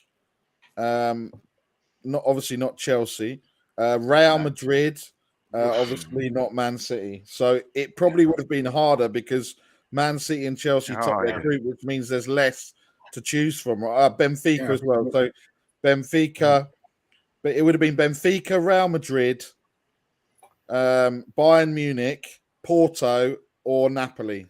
So it would have been a hell of a lot worse. I'm with Iggy. No, better. We'll go round clockwise. Tell us who you would have out of the group that's on the screen now, who you would like to have, who would be like the one that you'd want, and who do you think we're going to get? And we'll start with you, Ranjit. A lot of people are talking up Club Brugge, but they've done all right, to be fair. So I think out of all of them, Club Brugge or Leipzig, although Leipzig I've got some terrible memories about as well. So yeah, I would say who I'd like out of that group is probably Bruges. Who I think we're going to get. Yeah. It's going to be Inter Milan. I think we've all been saying it because of Conte and everything else. We've got Inter because of Conte. We got Milan because of Iggy, and we've got PSG because of Poch. So, those three. It could be one of those three. Right? Huh? Yeah. And Sir Dorier. Yeah. So that piece of shit. Yeah. Ben, who would you like, and who are we going to get? I want to play Inter. I want to batter them bastards. Is that who you any want? chance to batter Inter? It's the way to go for me. I want to beat them. I hate Inter. I want to beat them. I want to get them. Who do you think we'll get? It's obvious we're getting PSG, isn't it? But the guys at UEFA are evil fuckers, as we know. And they're like sitting in the boardroom. Imagine what it's going to be like to watch Ben Davis, Emerson Royale, and Eric Dyer versus Neymar, Mbappe, and Messi. I want to watch this shit. This is going to be prime entertainment. It'll be like Mike Tyson versus the Tooth Fairy. It's going to be this is viewing that everyone wants to see, the pounding of the century. Oh yeah. So I reckon we're going to get PSG, which is a nightmare. I do not want to play those. But if we somehow play PSG and we beat them, we know that Rez is going to go on an absolute tear. It's going to be brilliant. High risk, high reward. That would be fun. Absolutely. Iggy, who would you like, and who do you think we're going to get? I think we know the answer to this one already. Well, I don't mind any of them but one. But look, for me, let me break it down very simple. For me, the first three, I'll take any of the first three and avoid the last three of that. Okay. Yeah. I think Milan home and away. I don't know. I just. Do you know what they're striking me? And you guys know I see them all the time. They're striking me as a team that the more into the competition they're going, the more stronger they're becoming. RB Leipzig is just it's such a hard one to call. Over two legs as well. PSG we know well enough. I'm just getting shivers thinking Mbappe versus Emerson, and then. But so for me, yeah, you're right. Club Brugge, although they're no mugs, yeah, but if you look at it like that, Borussia Dortmund would be a good one. When I matches, Borussia Dortmund, I think that's always a good one for Spurs. Inter Milan, for obvious reason, for my hatred towards them, would be the one I would love to play. So those three teams I would choose. No, I wouldn't mind the other three if possible. Avoid until the latter stages anyway. Until Istanbul.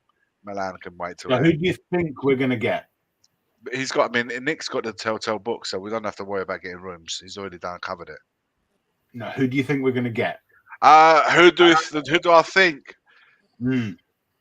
See, you got one Belgian, one German, two Italian, two Germans.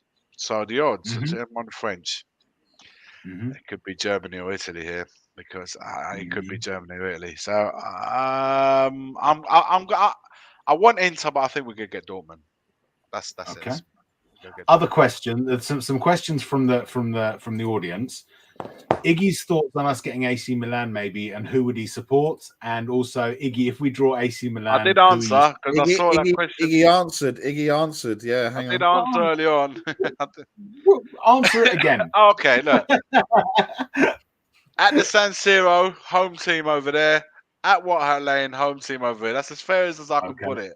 That's as fair as I can. It's not flip flopping. It's just it's like choosing your favorite. If you've got two kids, like choosing your favorite child. It's just I love them both for very different reasons. And I'm just fortunate enough to have grown up with both teams.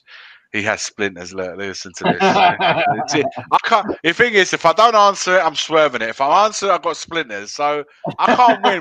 Whichever way I answer this question, That's what we do on one, couldn't you? Yeah. I can't win. I would never win answering that question. So that's why I swerve it. And just so we've got the teams dropping down into Europa: Ajax, Leverkusen. Huh? We haven't done Kuva yet. Oh, sorry. Yeah. Kuva, who would you like? So who would you like, and who do you think we're going to get? It doesn't matter. Right. For me, I'm fed up with all this ducking and swerving and thinking, I hope we get an easy group. Hope we avoid these.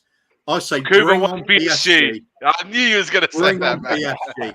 I want to see us playing Neymar and Mbappe. Emerson. Go on, Emerson. Go on, David. Go on, Diamond. Go on, Diamond. Up against Emerson. Bring it on. I mean, we're not going to win the bloody thing anyway. If we're going to win the bloody thing, we're going to have to beat teams like this anyway. No, but you want to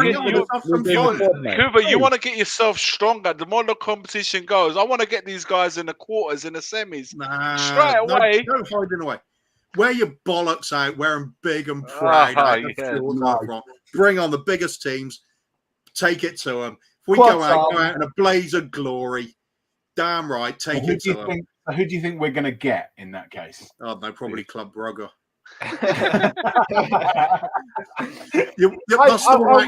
That's the one I fear the most, because we will all be going, oh, we could win this one. We should be able to do these. Yeah. And they'll probably just go and rip us apart. So I really want to see Emerson no-look nutmeg Messi. He'd probably end up breaking both his feet or something by trying it.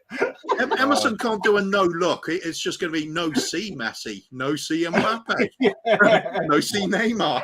Why are we 4-0 down? Yeah. Oh, and it'd be the greatest thing ever. Who looks nutmeg Messi. It'd be like PSG. You've got to lay down your arms. You give up. We've won the game. It's like getting the golden snitch in a game of Quidditch. It's 150 points.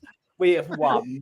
Better still, how about he takes on all three, dribbles past all three of them, gets into the box, blazes a shot 120 yards over the bar. And out of the stadium. Yeah. Oh, so he's already done that. And it's in the 94th minute, and it's 0-0, and they go up the other end and score. Imagine the fans. Imagine the fans. We won't have to wait too long, guys. Monday, the draw's done. Monday, exactly. 11 a.m. And then going back to the teams that are dropping into Europa: Ajax, Leverkusen, Barcelona, Sporting Lisbon, Salzburg, Shakhtar Donetsk, Sevilla, Juventus. Let me tell you a little funny story about Europa. So Iglitari, the Lazio sporting director, announced that Lazio will go on to do well in the Europa. We're not a team that is interested whatsoever going into the Conference League. That competition is for losers, which is why Rome have ended up winning. Lazio lose against Feyenoord 1-0 today. All the teams end up on 8 points, which Lazio fall short because of goal difference, and they drop down to conference. Oh, brilliant. Eat your words, son. They got to play the conference now. This guy made these declarations 2 weeks ago. 2 weeks later, they lose against Feyenoord, and they go into the Conference League, and now they have to participate to what their own director of sporting director said. It's a competition of losers. In goes Lazio. Che palle Lazio, che palle. Dove il cervello Lazio? Dove il cervello? Go on, my man. And Roma have turned it around after looking like they were going out. They've had 2 penalties in the last 9 minutes, and they're now leading. Arsenal winning 2-0 as well. Amazing. Yeah. West Ham are winning 2-0 as well. Oh, that's it. Bring the show down. Jeez. But do you know what? Do you know what the interesting thing is? That's all right, because you play Tuesday nights. Man United, they play Thursday nights. Qualified in second, which means they're going to have to play extra games because they qualified in second. Oh, yeah. Nice. Very nice. So, that's for the match. Yes. time for my rant. Zoom in, please. Mr. Producer, can we have a close-up shot, please? No. He's been told Can we choose a subject you have to rant about? After I've done my main rant, yes. Spoiled sport. So my main rant is, as it so often is about the authorities in football. I don't know if anyone caught it, but the Ukrainian FA have demanded of FIFA that Iran be ejected from this year's World Cup. Now, before I start, I will say this. I'm not interested in this World Cup, as I said, for the reasons that I've made clear in the past. Don't give a fuck. I'm not going to be watching it. It is my own personal form of protest, okay? And when it comes to Iran, as far as I'm concerned, the regime in that country is an absolute shit pit. And the sooner that it's dead and buried in the annals of history, and I use that term advisedly, the better. However, the idea that Iran should be ejected from this World Cup based on the fact that they have allegedly breached Articles 3 and 4 of FIFA statutes, which relate to human rights, the answer to that is, where is the World Cup being held now, Ukraine? You fucking morons. Why have you not appealed to FIFA to have the World Cup taken away from a country that has quite clearly breached Articles 3, 4, and 19 of FIFA statutes? A country in which homosexuality is banned, a country in which women have zero rights, a country that doesn't actually have really a parliament that women can be elected to, unlike Iran. Yeah. As far as I'm concerned, if Iran are ejected from the World Cup, I don't give a shit. Okay, fuck them. As far as I'm concerned, because that country is just as dog shit as Qatar. Okay, for me, it is the hypocrisy of the request. Okay, the ridiculousness and the fact that there is a sort of underlying consideration that Ukraine should be given the empty space, even though they're from a different confederation. Okay, here's the supreme irony. If Iran are ejected from the World Cup and they have to then pick someone from the same confederation to take Iran's place, do you know which country it would be? The United Arab Emirates. That bastion of democracy and rights. The United Arab Emirates. Isn't that wonderful? Full circle. So, yeah, I ran. It's almost like can't quite put my finger on it. Yeah, envelopes, brown, envelopes, brown, perhaps. Yeah. So yeah, I mean, ridiculous. Anyway, your guys' chance to give me a subject to rant about. Sophie's Facebook. Sophie's Facebook. Do you know what? Right? Fuck it. There are people out there, okay, who they go onto Facebook, okay, and they put their statuses in there, okay, about what they've done in the kitchen, the appliances they've used. Get off and Facebook. There are people that come along and just blatantly take all that as content for their Spurs-related streams, right? Can you see the actual rampant hypocrisy in doing that? Can you see it? That for me is like hell, right? And it's got to stop. There you go. That's my rant. I don't know who was talking about. No idea. And now we come into the Sophie's Corner, the new show, where we discuss what she's been up to this week. Oh, Sophie's just going to come in a minute and just scream the house down. Okay. Should we do a quiz? What about Iggy's Corner? Later. It's like okay. Jerry Springer. It needs to be last, right? Nobody puts Iggy in a corner. That's because we don't fit in the corner, Iggy. That's why. Oh, Ben fits in the corner because if you're as big as me, you really don't want to be putting me in the corner. Let's do a quiz. Oh, I didn't give consent for you to share. Okay. Wait for next week. I don't want to know. I don't want to know that you've gone and got the Love Honey Advent calendar with all the yes, toys. You do, Nick. You want to know all about that? Apparently, you do. And you want to know that bounties have been removed from the celebrations box. Oh, Thank don't God you start, bloody Kit Kat Thank boy! God. And you want to know all the stories. You want to see Kit all Kat the boy over there. Let's do a quiz, shall we? Let's do a quiz. Ooh, I think we should. It's time for the Premier League quiz. It is time.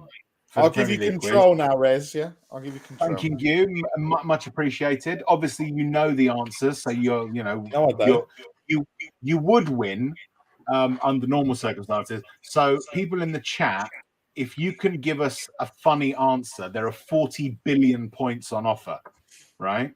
So, it's a case of either the chat wins or Nick wins, basically.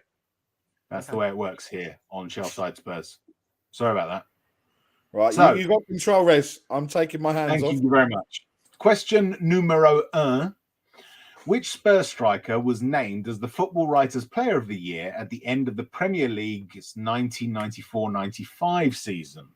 So what you should do, go in there, change your username to the answer that you want to give. Once you've all changed your things, your usernames, we will reveal the answer and dish out points. 94, 95. You're in charge of finding the funny ones, Nick. Oh, am I? Oh, I was just putting some answers. Yeah. Apparently, this is the answer. Mm-hmm. Sophie's seen a great tea on sale. Okay. I like that. That's good. So it's the taking part that counts. Yeah. Still waiting for Ben and Iggy. Here we go. I've done it. I've done my answer. Excellent. Oh, so the answer was, of course, Jurgen Klinsmann. Okay. And your answers: Jurgen's the German, Slef 114 Mantron. I like that. Teddy ? And the concept of hope. Is he asking someone to be his Teddy? I'm a bit confused. Oh, you let me be. No. So the answer was for some reason I did think Jurgen, but then I thought Teddy Sheringham had a really good season. Did he not play alongside Teddy Sheringham? He did in that season. He scored quite a few goals, didn't he, that season? So that's why I had the element of doubt. Is it Jurgen or is it Teddy? So I put Teddy ?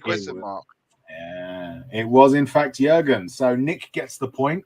We haven't seen anything particularly funny in the There's nothing in the comments. There's literally no comments. 9 more questions to go. Spurs did the double over Arsenal in the first Premier League season, beating them 1-0 at home and 3-1 away. Which two players scored the Spurs goals in the away win? What year was that? That would have been 92. Bloody hell.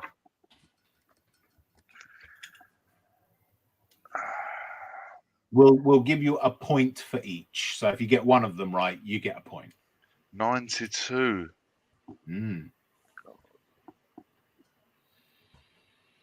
First year of the Premier League, wasn't it? Sophie thinks it's Dan's now. Okay. That's a good. I like that. That's good. Yeah, that's a good shout.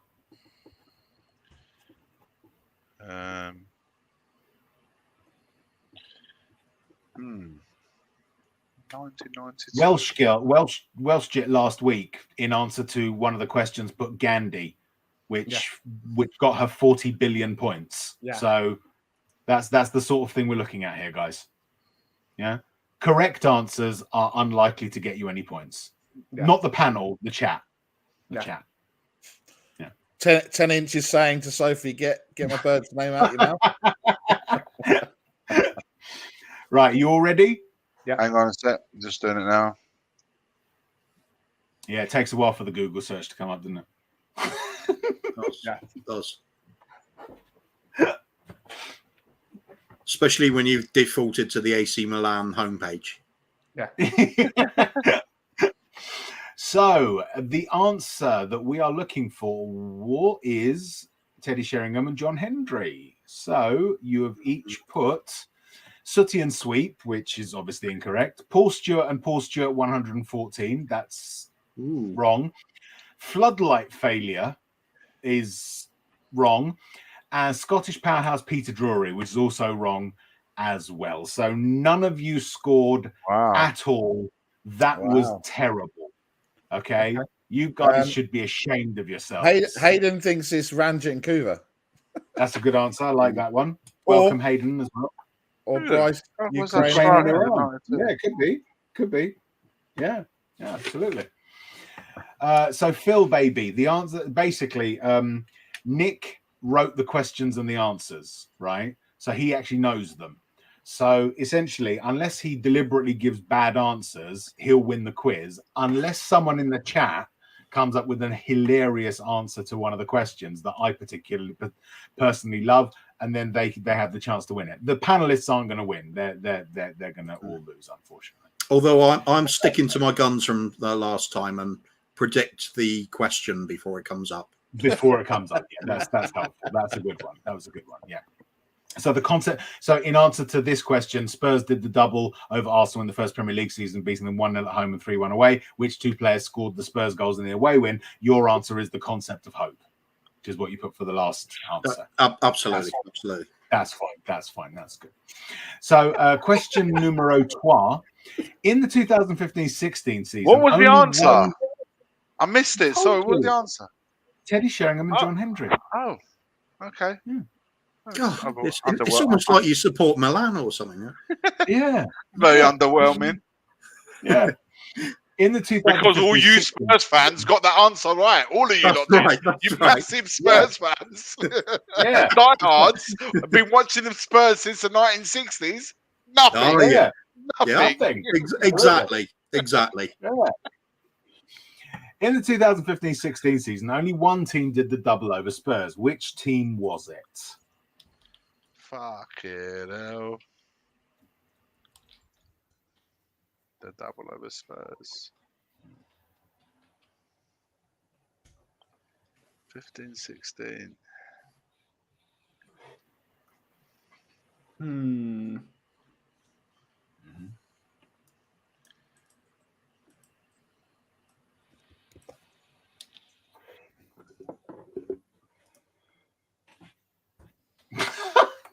Have a good power.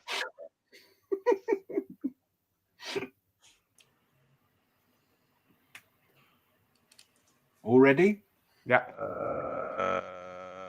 Yeah. Oh, I think I got it. Yeah. Okay. Oh no. All right. So the answer was Newcastle. Oh, for fuck's sake. And you've each put Fog on the Tyners FC. That's good. Ranjit is Asleep FC. Chelsea. And Kubra's put Terry Venables. So I'm guessing that was in answer to question 2, which is Spurs did the double. Question 2. That would have been that's helpful. I wrote Newcastle. Newcastle. So you each got no points at all. I wrote Newcastle and I deleted it and changed it to Chelsea. I wrote Newcastle. You see. I swear on my kid's life, I wrote Newcastle. Well, it saves typing so much if you change it to Chelsea, doesn't it? Yeah, that's true. That's true. Fewer letters. Absolutely. Yeah. So yeah, Iggy, you are so shit at this game. I have a memory. I have honestly think of like I have a memory of a fish. I won't remember shit. So Sophie's given 2 very, very good answers that might win her 40 billion points. By the way, so you need to increase your quality there in the chat, I think. Right. Question 4. When Spurs beat Niggan? Which club is Niggan? Wigan 9-1. How many Spurs players scored in that game?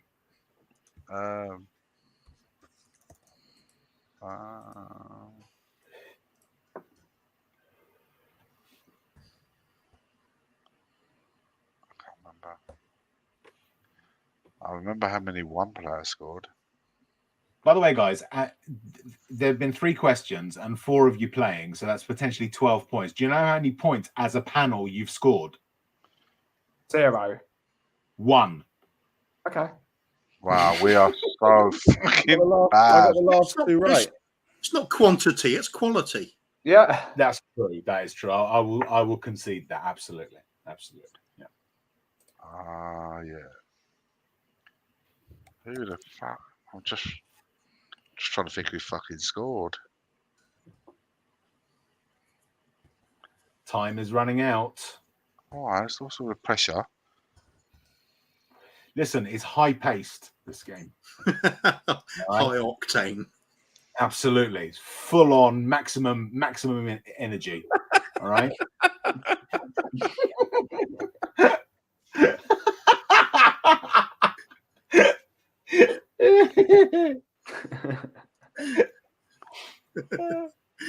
All right, I'm gonna.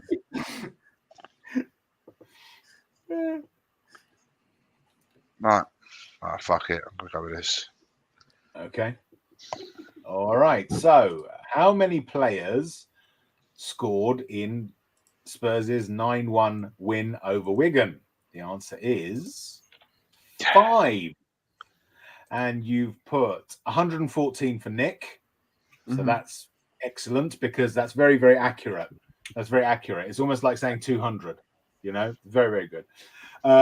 Ben has put almond milk is for posers. I'm not sure that's the number unless it's like a really complicated equation. Don't tell me that's wrong though. It's correct. It's the correct answer. It's the correct answer. Okay, just to a different question. Yeah. Kubra has put 5 and Iggy has put 5. So you each get a point. That's impressive. No, I've got to be honest here. My answer of 5 is for the next question. Oh yes, of course it is. Yes, that's right. Yes, true. If it had been for this particular question, I would have done what Iggy did sensibly and just Google it and yeah. Cheeky bastard. No. I remembered Defoe scoring 5, which is why I said I remember a strike.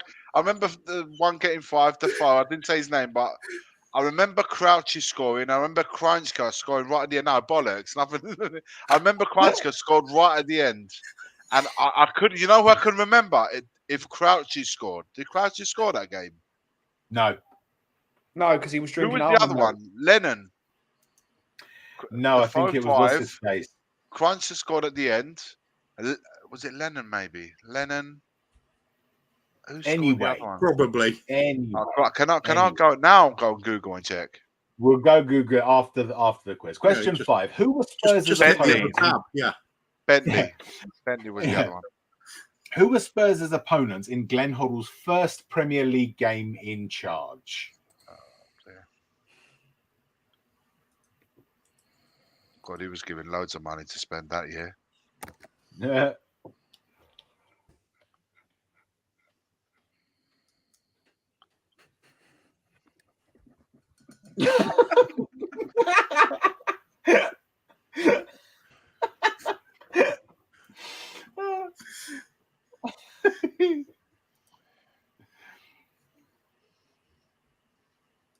Okay.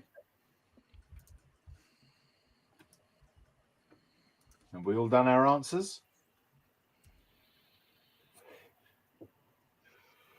I will repeat the question. Who were Spurs' opponents in Glenn Hoddle's first Premier League game in charge? I can't remember. Okay. It's the only one I can remember was that. Okay.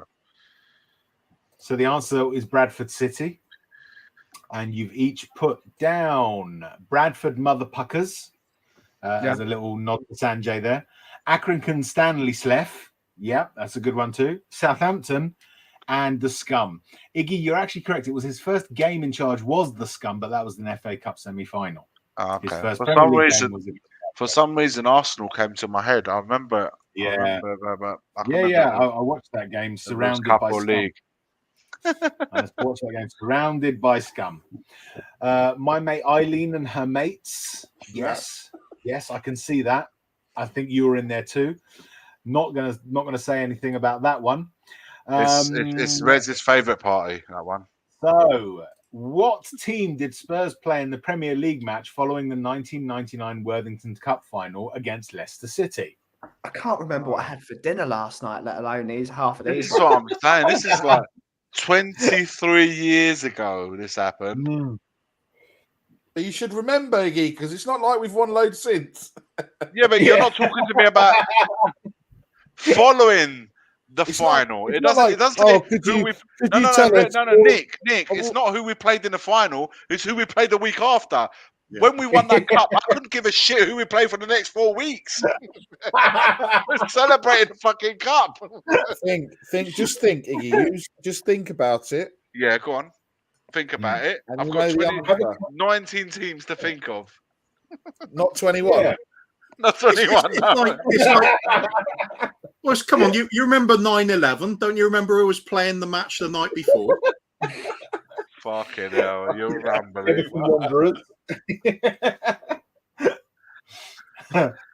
Fucking hell. 99. The team formerly known as Prince.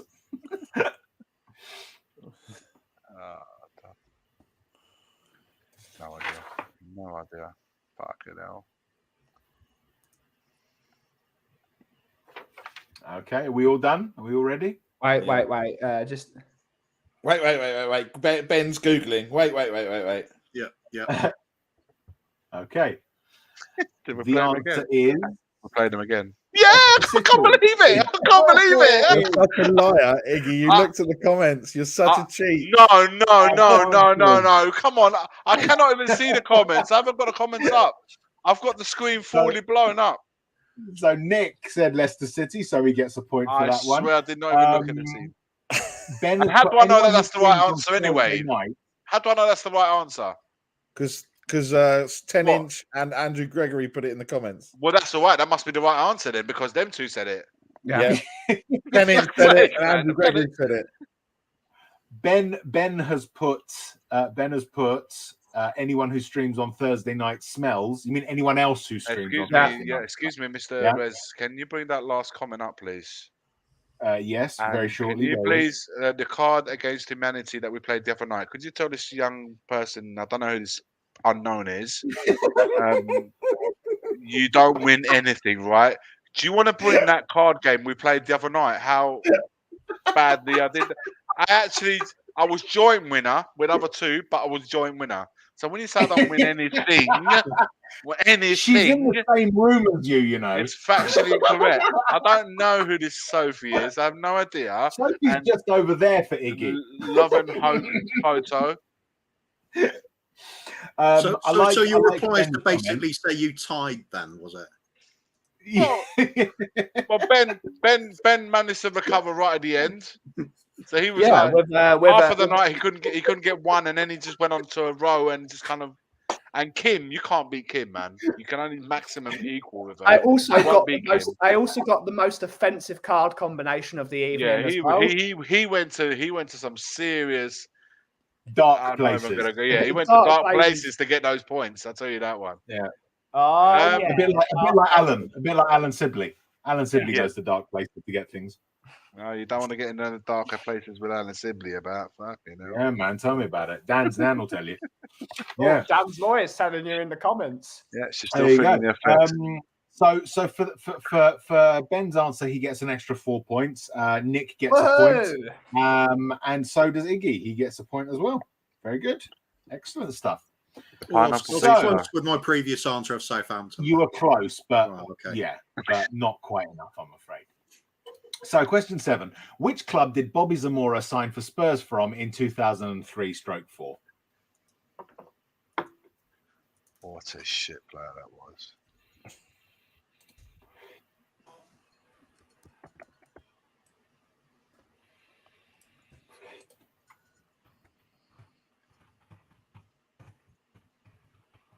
Do you remember Rosed?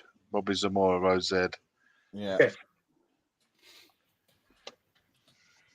No.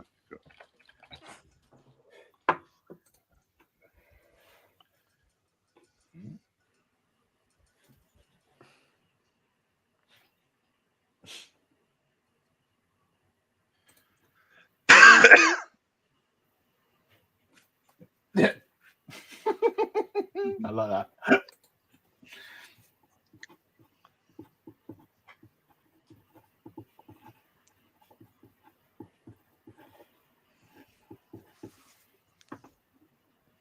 Okay, are we ready? I was torn between this one. So the answer is Brighton and Hove Albion. And you each put the Seagulls, so Nick gets a point. Surprise, surprise. Charlton Athletic, unfortunately, doesn't earn you any. But, Ben, you're still in the lead because of that answer that you gave in the last question. So you're okay for the moment. Drinks are free. Yeah, absolutely. I need to see the things. Coover's put 2 FA Cups and something, and the UEFA.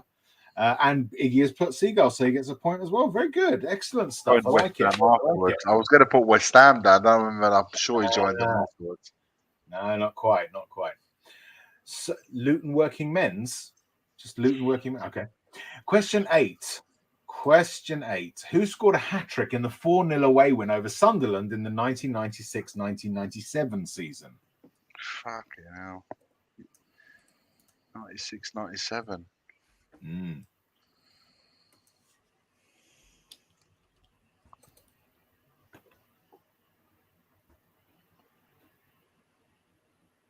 I have to hurry you along. Yeah. Can't think of it.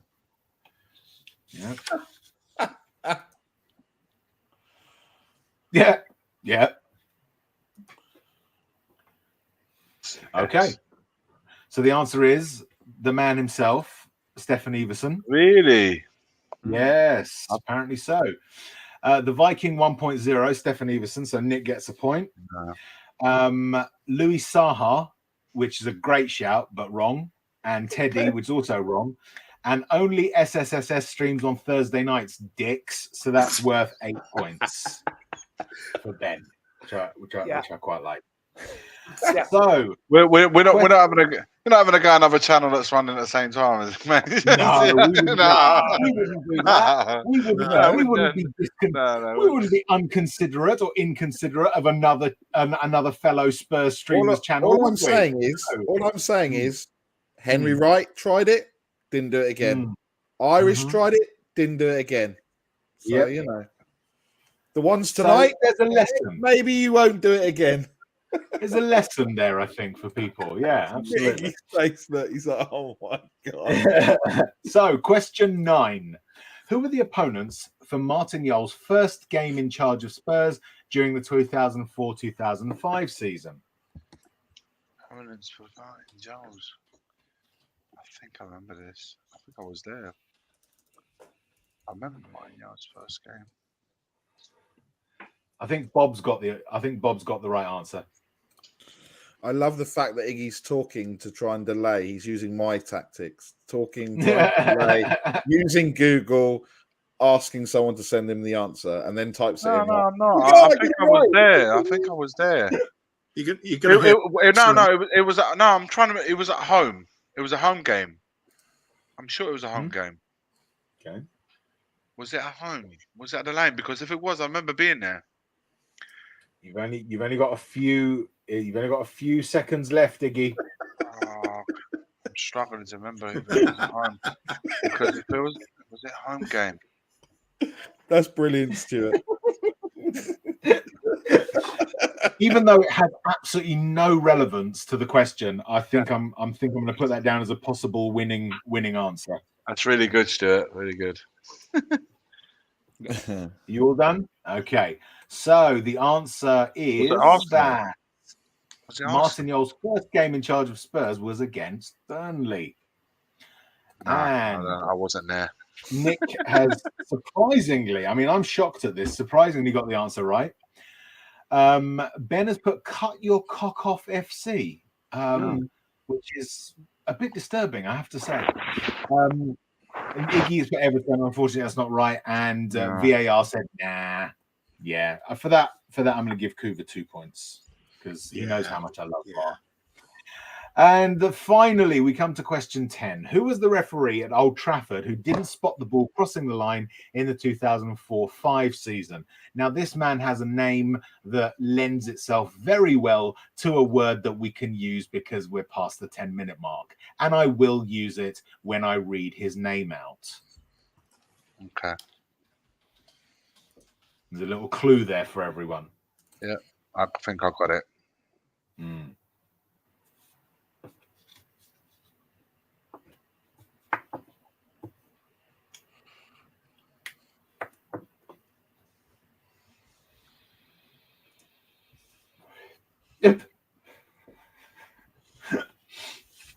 I'll tell you what, Stuart's smacking it out of the park at the moment with some of these answers. Dan's name. So Phil. James Blunt.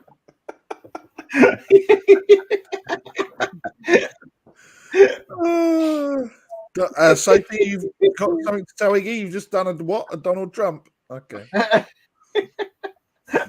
If it's on Facebook, Sophie, it's going into Sophie's corner. Yeah. Okay. So the answer to the question, who was the referee at Old Trafford who didn't spot the ball crossing the line in the 2004-05 season? It was Mark Kuntenberg. So anyone who uses that term in some fashion will get points. Anyone who refers to the blindness will get points.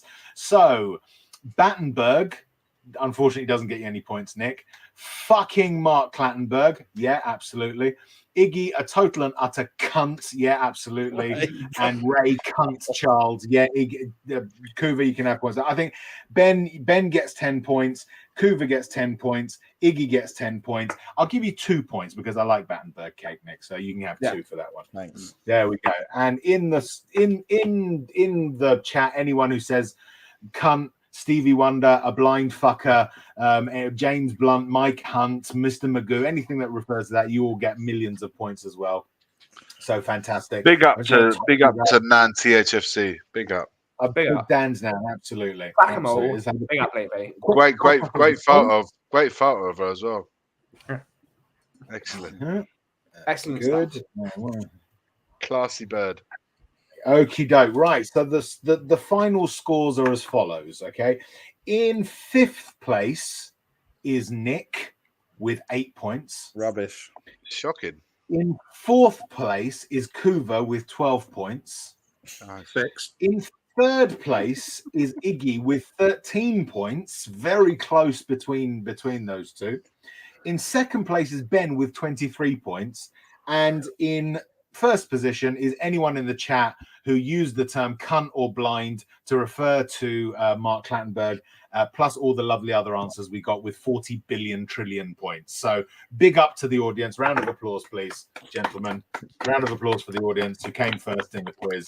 Unexpectedly. I don't think anyone saw that coming, but yes, that was amazing. Apart from Nan THFC, she saw everything coming.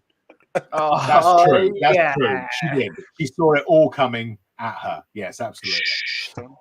So, if we can hear, Hope you enjoyed the quiz, guys. That was a lot of fun. It was special. Yeah, I thought so. What's next, Mr. Producer? Well, I'm changing my name. So everyone's changing their name back. So yep. What is next?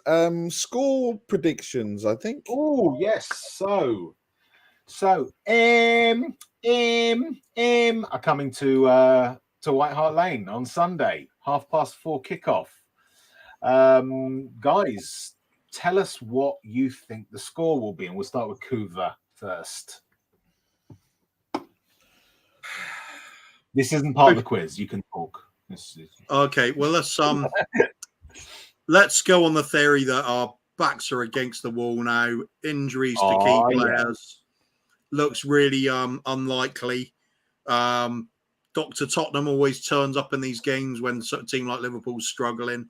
So let's do the unexpected and actually have a positive result and somehow scrape a 2-0 win out of it, I think. Wow. Excellent. Iggy?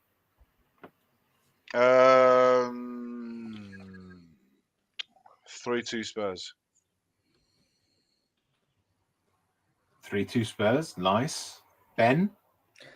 I think it's going to be a really boring game of football. If we can keep them out in the first half, I think we'll scrape a 1-0 win because we always turn up in the second half.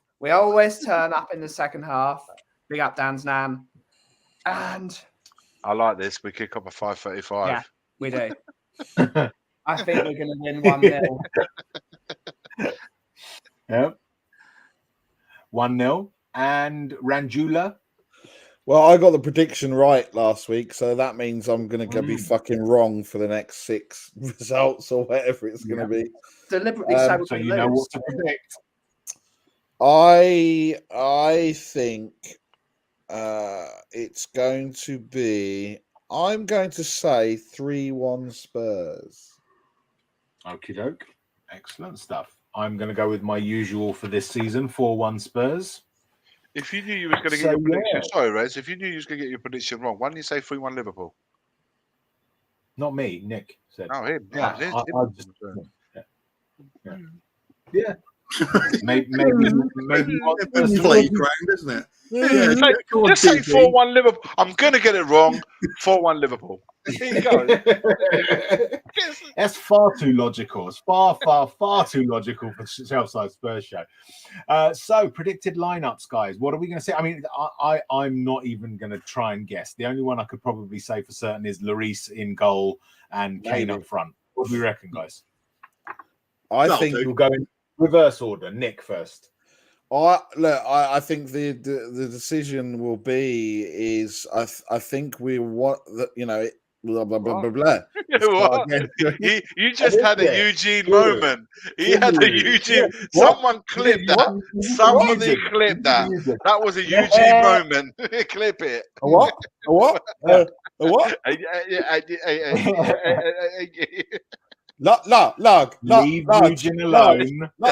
Leave Eugene alone. Leave Eugene alone. All right. I said he had a Eugene moment. I didn't say he was. Yeah. Right, let's go again. So, the question will be if we're playing 3-4-3 or 3-5-2. I think the only real option we have is we play 3-5-2. Yeah. But I think Cesc starts because he had Salah in his pocket last time. I think Emerson will start. Believe it or not, I think Emerson will start. And we will play with Dyer, Longley and Davis in the back three because I don't see any other. Is Romero definitely out? Yeah. He's out. He's not playing. I then think the option that the only option we have if we're playing 3-4-3 is Perisic plays on the left front of the left. Front of the left. I can't fucking. The gift that just keeps on giving, man. He's going to play the front of the left. Ladies and gentlemen, Nick is having an episode. Let's just give him a little bit of space. Yeah. Ben, predicted lineup.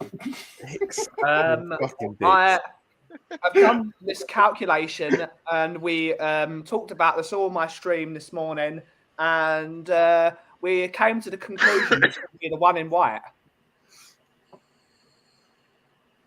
Okay. Yeah. Tell me I'm not wrong. Tell me I'm not wrong. The one in white. Predicted lineup.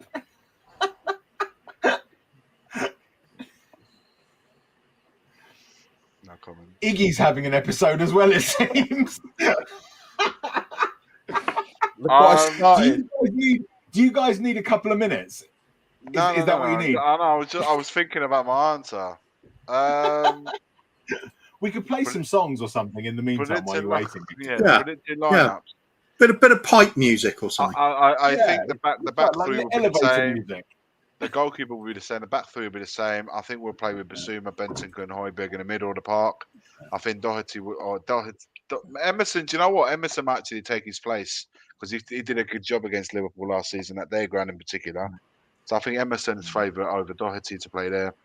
Cesc, Ranjit could be onto something about Cesc playing against Salah, but I'm not shocked if Perisic keeps his place after the second half of Wednesday, because let's be honest, Cesc was poor on Tuesday night, and I think it'll be Lucas Moura and Kane up front. That's how I see it. That's from the start. Anyway. I don't think there's going to be that much different. I don't expect it to be that much different to what it was on. I think now to the end of the final game of the World Cup before the World Cup starts, I think we're going to start seeing pretty much the same team. Nottingham Forest might be a few changes, but I think the league games are going to be pretty much the same team. So that's my thoughts. I don't know how you guys think. And Cooper, what do you reckon? Yeah, I think Lloris in goal, Kane up front, obviously, as he says. Yeah. And I think Lucas Moura will see up front on the left. We'll see Hill up front on the left. Bentancur up front on the left. There's a pattern here. On the left up front somewhere. Possibly Sessegnon on the left up front. No, we'll actually switch him to the right because I don't think we'll be balanced otherwise. Yeah. Front right. How many start? That's about 6 players, isn't it? That's good. Yeah. And Lloris up front on the left, yeah? Yeah. Sweeper left winger. Sweeper left winger, yeah. Excellent. Yeah. Fantastic stuff. So that's it. Did I mention Dyer? Oh, is he up front on the left? No, I'm just keen to make sure I didn't mention Dyer. Oh, no, you didn't. No, that's right. Well avoided. Well avoided. Yeah. Excellent. Yeah. So now, of course, it is time for Iggy's Corner, I believe. Is that correct, Nick? That's correct. Yeah. Iggy's Corner. There we go. So no one puts Iggy in the corner. But time to kick back with a nice cup of tea while Iggy basically entertains us with stories from the battlefronts or something. I don't know. I'm just making shit up as I go along. Yeah, and that is this week's stories of Iggy's Corner. Move on to the next. There we go. Fantastic. That was a good Iggy's Corner. Moving. Brilliant. Take a bow. Take a bow. Grazie. Thank you. Excellent story. I love that story. Every time you tell us that story, I get so many layers, so much depth to it. It's almost like it's almost like you're there, isn't it? It makes real, it so just real. The words. Yeah, that's it. It's just big up the LA Spurs. Big up. Yeah, there you go. Does anyone have anyone they want to laugh at specifically this week? Take all day. Matteo Guendouzi. Yes. Yeah, let's all laugh at Matteo Guendouzi. Go on, Ben. Tell us why we should be laughing at him. Because after Pierre-Emile Højbjerg scored in the 95th minute, the camera panned onto his face and it was a picture and it was very funny. And we all laughed at it and we all called him the C word. And Iggy was hey! And Kim was on the floor because she fell over a table in celebration. Of course she did. And Danny was upset that Nick wasn't there and it was a jolly time. I'd like to laugh at all the Arsenal fans that came out with all the memes, all the tweets saying that we were getting knocked out, and then we didn't. So enjoy Thursday nights, and I really, really hope you don't get Barcelona. I mean, I hope you get Barcelona. Yes. Yes, Phil, that was the Sideshow Bob lookalike, or as I refer to him, Sideshow Bob Mark II. Yeah. Sideshow Bob Mark I is David Luiz. Sideshow Bob Mark II is Matteo Guendouzi. And who's the current one at Arsenal? Who's Sideshow Bob Mark III? Is it Arsenal? There is another player. I know, Cucurella. He's Sideshow Bob Mark III. Brian Daigle. Yeah, Brian Daigle. That's right. Yeah. That's right. Anyone else want to laugh at anyone? Yeah, I think this. Igor Tudor. Yeah, that Kolasinac header, that reaction for me was just divine. I mean, I never knew how much Stellini changed. Sorry, Igor Tudor. No, do you know what?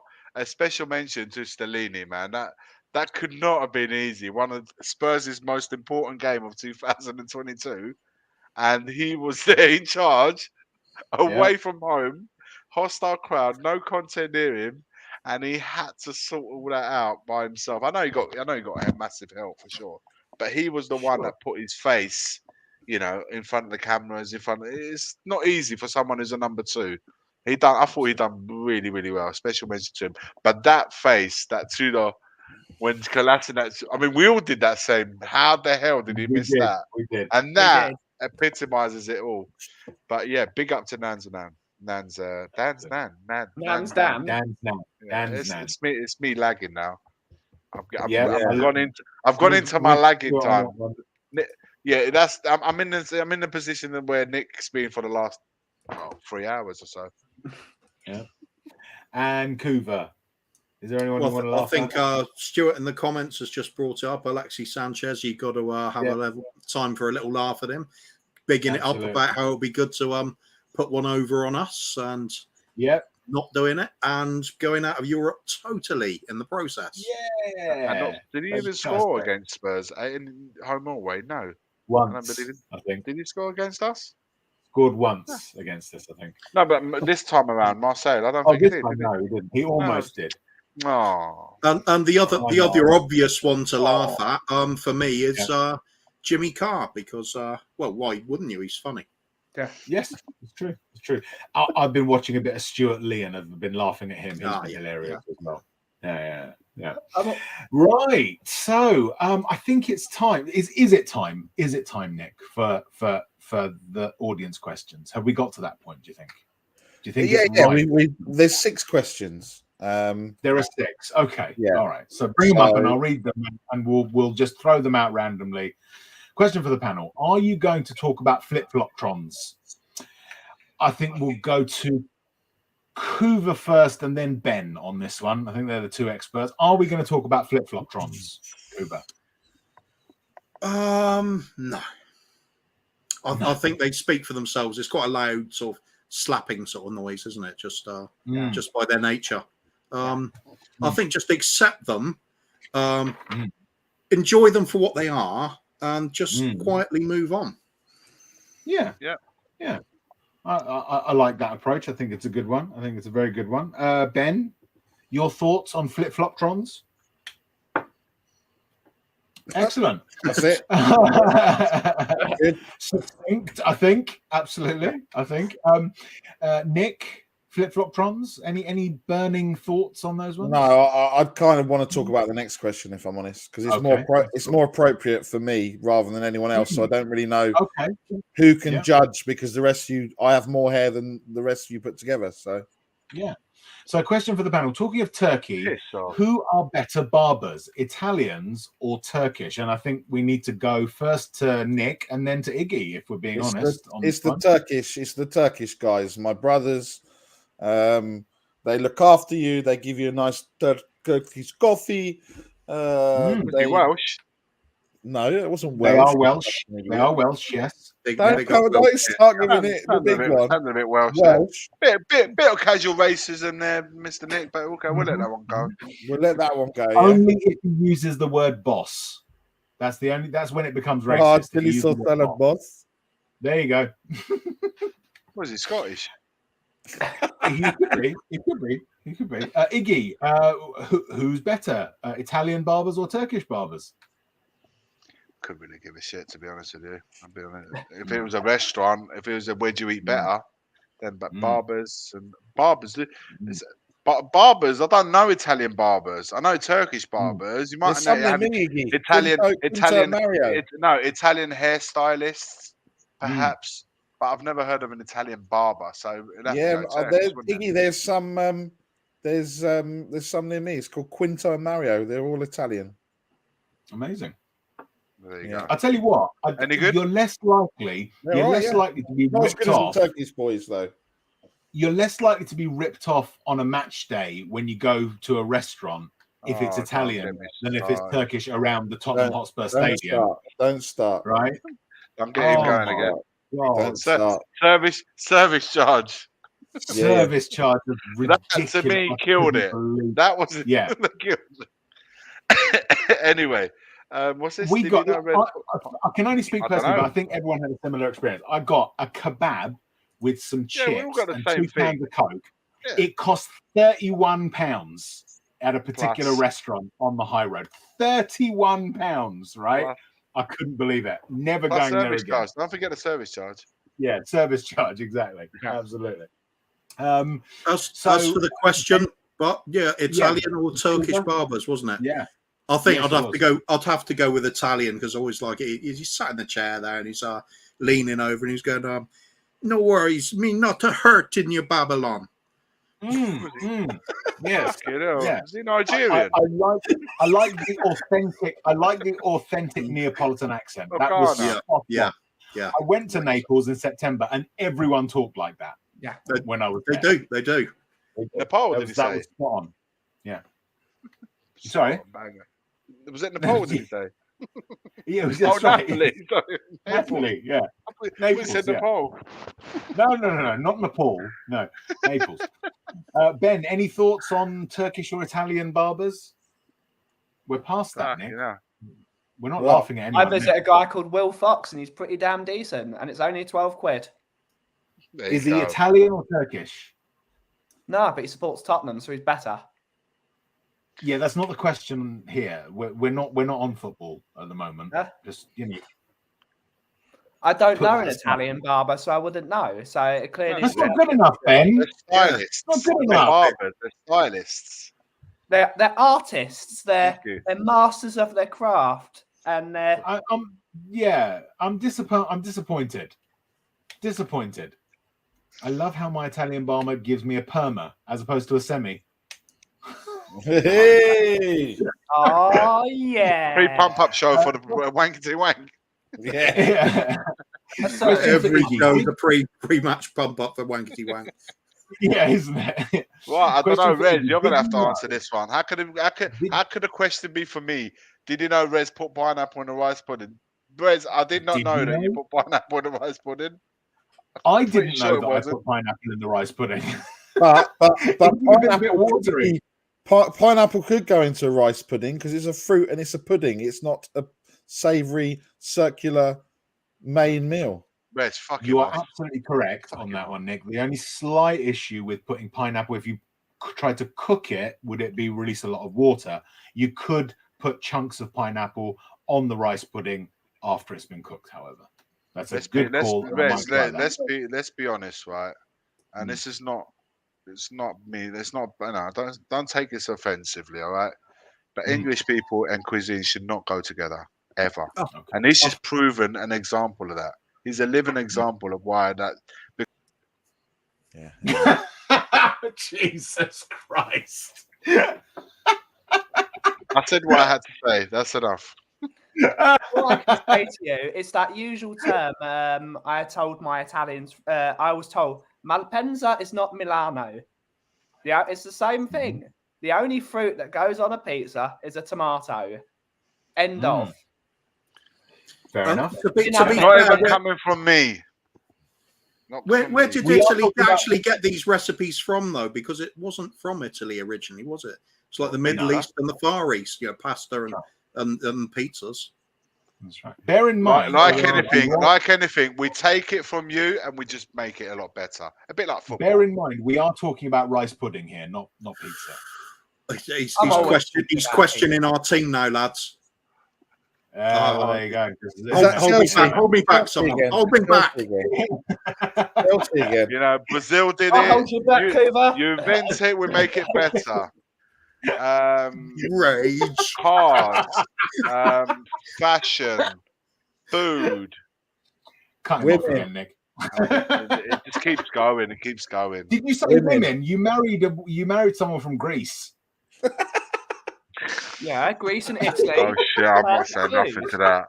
Fucking hell. Oh, you're in trouble now, boy. Do you remember that story? Yeah. In the boat, row your boat. Row your boat. Down the stream. I'm digging you a hole, Iggy. Any second now, you'll see a pressure cooker just come flying into his face. That air fryer, you'll see the air fryer in a minute. Bosh in the side of the You're not getting me in so much trouble. You brought up Greece, he brought up the road, and I'm the one again. How the hell am I the prick? Rez mentioned the Greece, he started rowing the boat, and I get called a prick. I didn't even bring it up.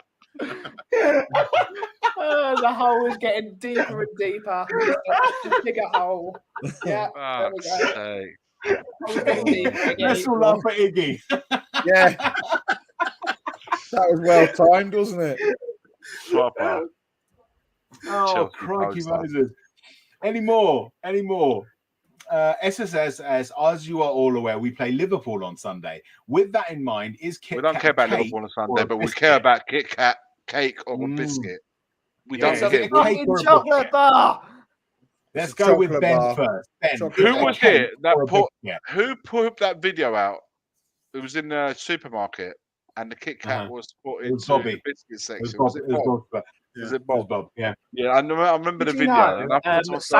Sainsbury's released a press statement after that. It said, "We're looking for a guy in the Hoddesdon area that decided to remove all the Kit Kats from the chocolatier shelf and move them to the biscuit aisle. So, if anyone's in the Hoddesdon area, please let the guys at supermarkets know that there is a biscuit mover."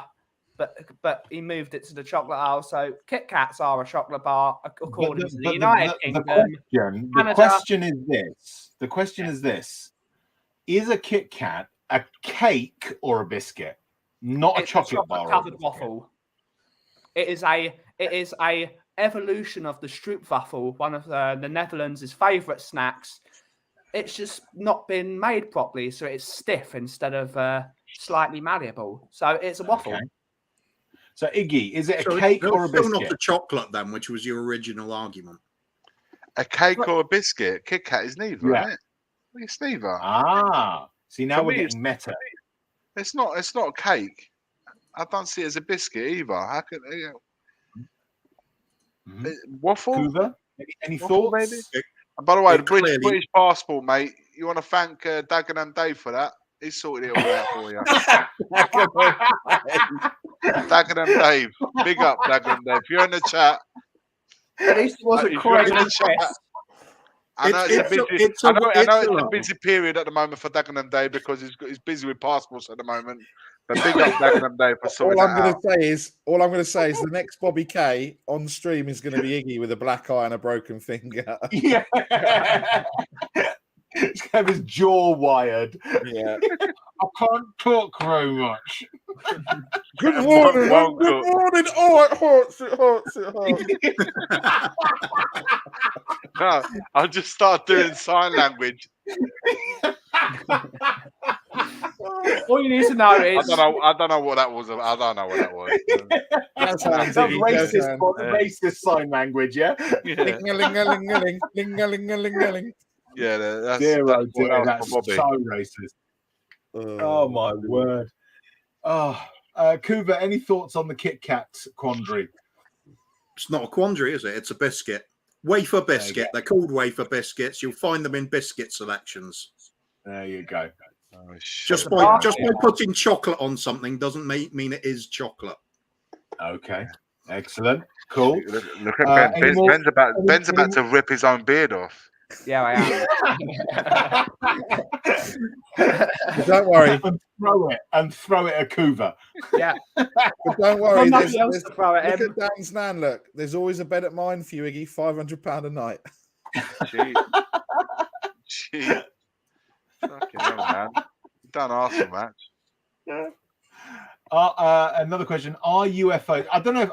Are we allowed to read this though, Nick? Because he didn't put at SSS at the beginning. Yeah, we're allowed to read it because he gave us a big up tweet on Twitter. So then we can answer. We can ask all his questions. Are UFOs really just flying wagon wheels? Let's go with Iggy first. Are UFOs really just flying wagon wheels? Don't really care, really. But you can't say that. I just did. Sorry, I can't take it back. I don't care. We'll say now, really. I'm just still taken aback with that £500 price tag to sleep next to Dan's nan. Dan's nan. Yeah, Dan's nan for 500 quid. Are you thinking about it? For 500 quid a night? Yeah, that's a bargain, isn't it? I was expecting at least £1,000. Well, it is sort of timeshare for the evening, isn't it? You've got exactly. But listen. Away from Sophie for the night, £500 lighter. Ooh. I'm not fucking talking because you called me a prick and I didn't even say anything a minute ago. And just as we talk about it, I even said Dagenham Dave and I didn't get. Hey, you've arrived. Dagenham Dave's in the chat, everyone. Yay! Big up, Dagenham Dave. Excellent. Dagenham Dave is here. Shit. Still waiting for my poor £4.34. Brilliant. Do you know what's funny, right? Is that whoever it is with all these different accounts, just to think of it and to do it is fucking hilarious. It's honestly. the face. Yep. It's the photo. It's so smart. They're all legit. Definitely legit. Yeah, a bit like that passport. Proper legit. Yeah, that's it. Big up, Dagenham Dave. Thanks for coming on, man. I know how busy you are making passports. Our next question: are wagon wheels a biscuit, choc bar, or a non-flying UFO? A non-flying, unidentified flying object, essentially. Kuva. Oh, okay. Oh no, go on, Nick. If you got something you want to say. I was just saying that Dan's nan's got a couple of wagon wheels at her age. Yeah. So. Yeah. Bit brittle, but yeah. I was thinking more along the lines of a couple of dib dabs or sherbet. Oh shit!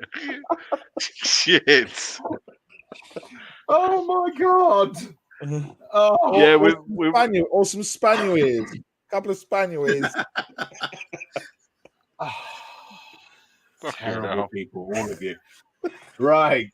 There's still 34 people watching us. Fucking hell. I think the answer to this one, I'm actually going to go with chocolate bar for no logical reason other than that's going to wind Ben up further. So a Kit Kat is a biscuit, but a wagon wheel is a chocolate, yeah? Absolutely. Gotcha. Yeah. Understood. Right. Any more questions? No more questions. Fantastic. Well, I know you all wanted to talk about Liverpool, but we talked about Liverpool. We talked about it, kind of. There's not much to talk about.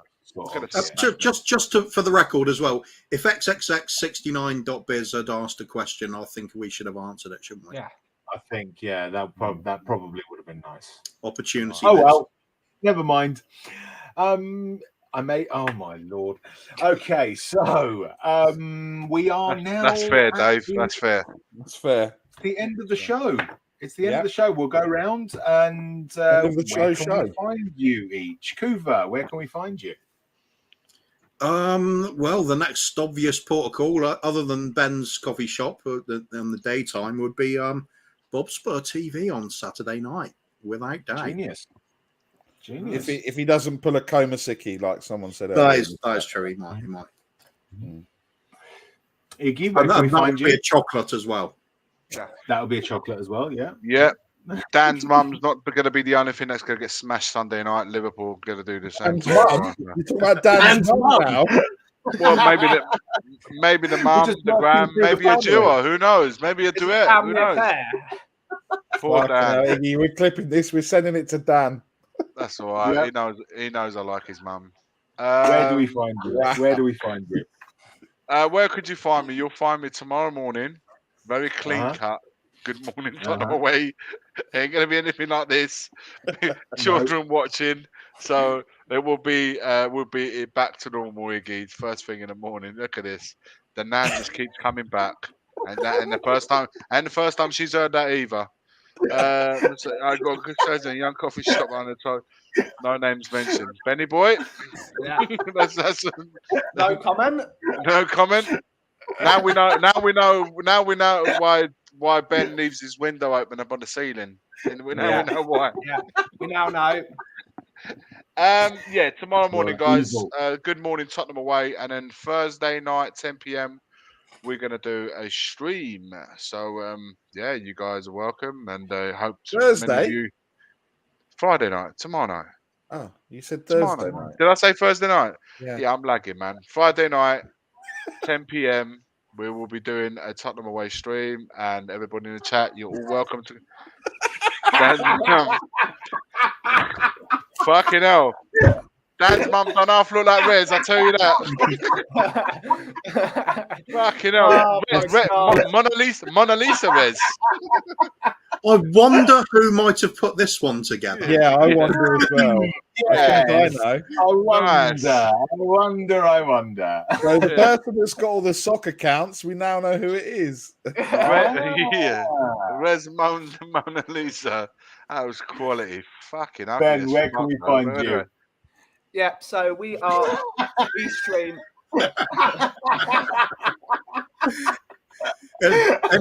Any port in a storm.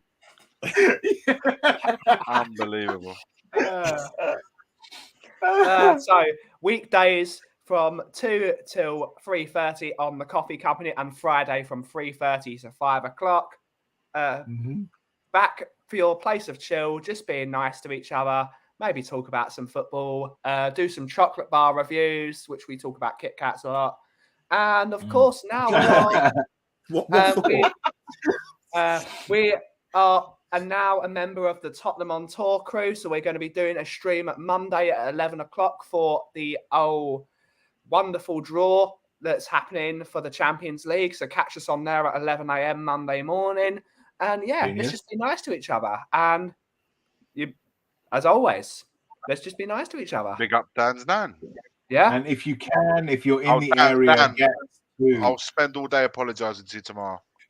Your nan, your mum, your aunt has been mentioned. Fucking hell. Poor kid. If you can, get yourself to number 8, the Broadway, Woodford Green, to the Coffee Company, and Ben will make you the best coffee you'll ever taste. So do please go and visit. And finally, Cuntjit. Where can we find you? Nice. It's in his bloody username. Look, it's his name right there. Well, I'm not very well at the moment. I've got some illnesses, but they're unconfirmed. I'm just going to go and if you can hear a noise in the background, it's a fan, and I'm sorry for that. Fucking Dan's Nan, oh my god.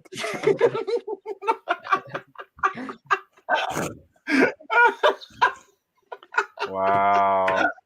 So you said you got what you got then? You got crabs, what you got? You said you got disease. What you got? What diseases do you have? Chlamydia?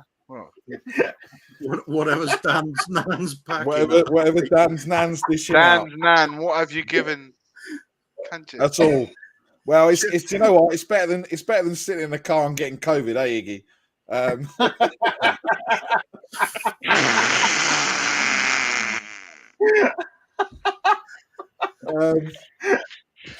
Anyway, you can find me.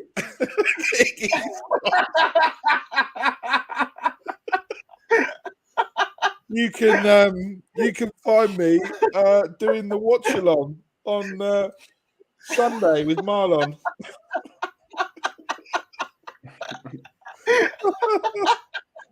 It's just solidarity.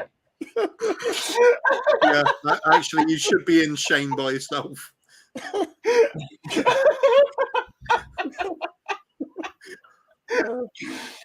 Oh, fuck's sake. End the stream, Dave, as expressions would say. End the stream, man. Dagan and Dave, end the stream. End the stream, blood. Yeah. Blood, what's going on? I'll tell you what, though. Go and watch Expressions, the video where he went with Robbie to the bloody scare thing, the Halloween thing. Oh, that was hilarious. That was fucking hilarious. It was so funny. But anyway, it's been a pleasure, Rez. Where are we going to see you? Next. Yeah, anyway, let's just brush that off. In Dan's Nan's bed for 500 quid a night. He's there every fucking night. It for free. I get it for free. What are you on about? Right, so all right, I'm ending the stream. Bye, everybody. No, hold on. Chris's pet name is on patient zero. A big up to my partner in crime, Nick, Ben, Iggy, Kuva, and Brian for coming on and then leaving again. It's been a great show, and as always, a big thank you to everyone in the chat for coming in and watching and commenting and giving us laughs and joy as we've gone along. And I'm going to name you all as I always do.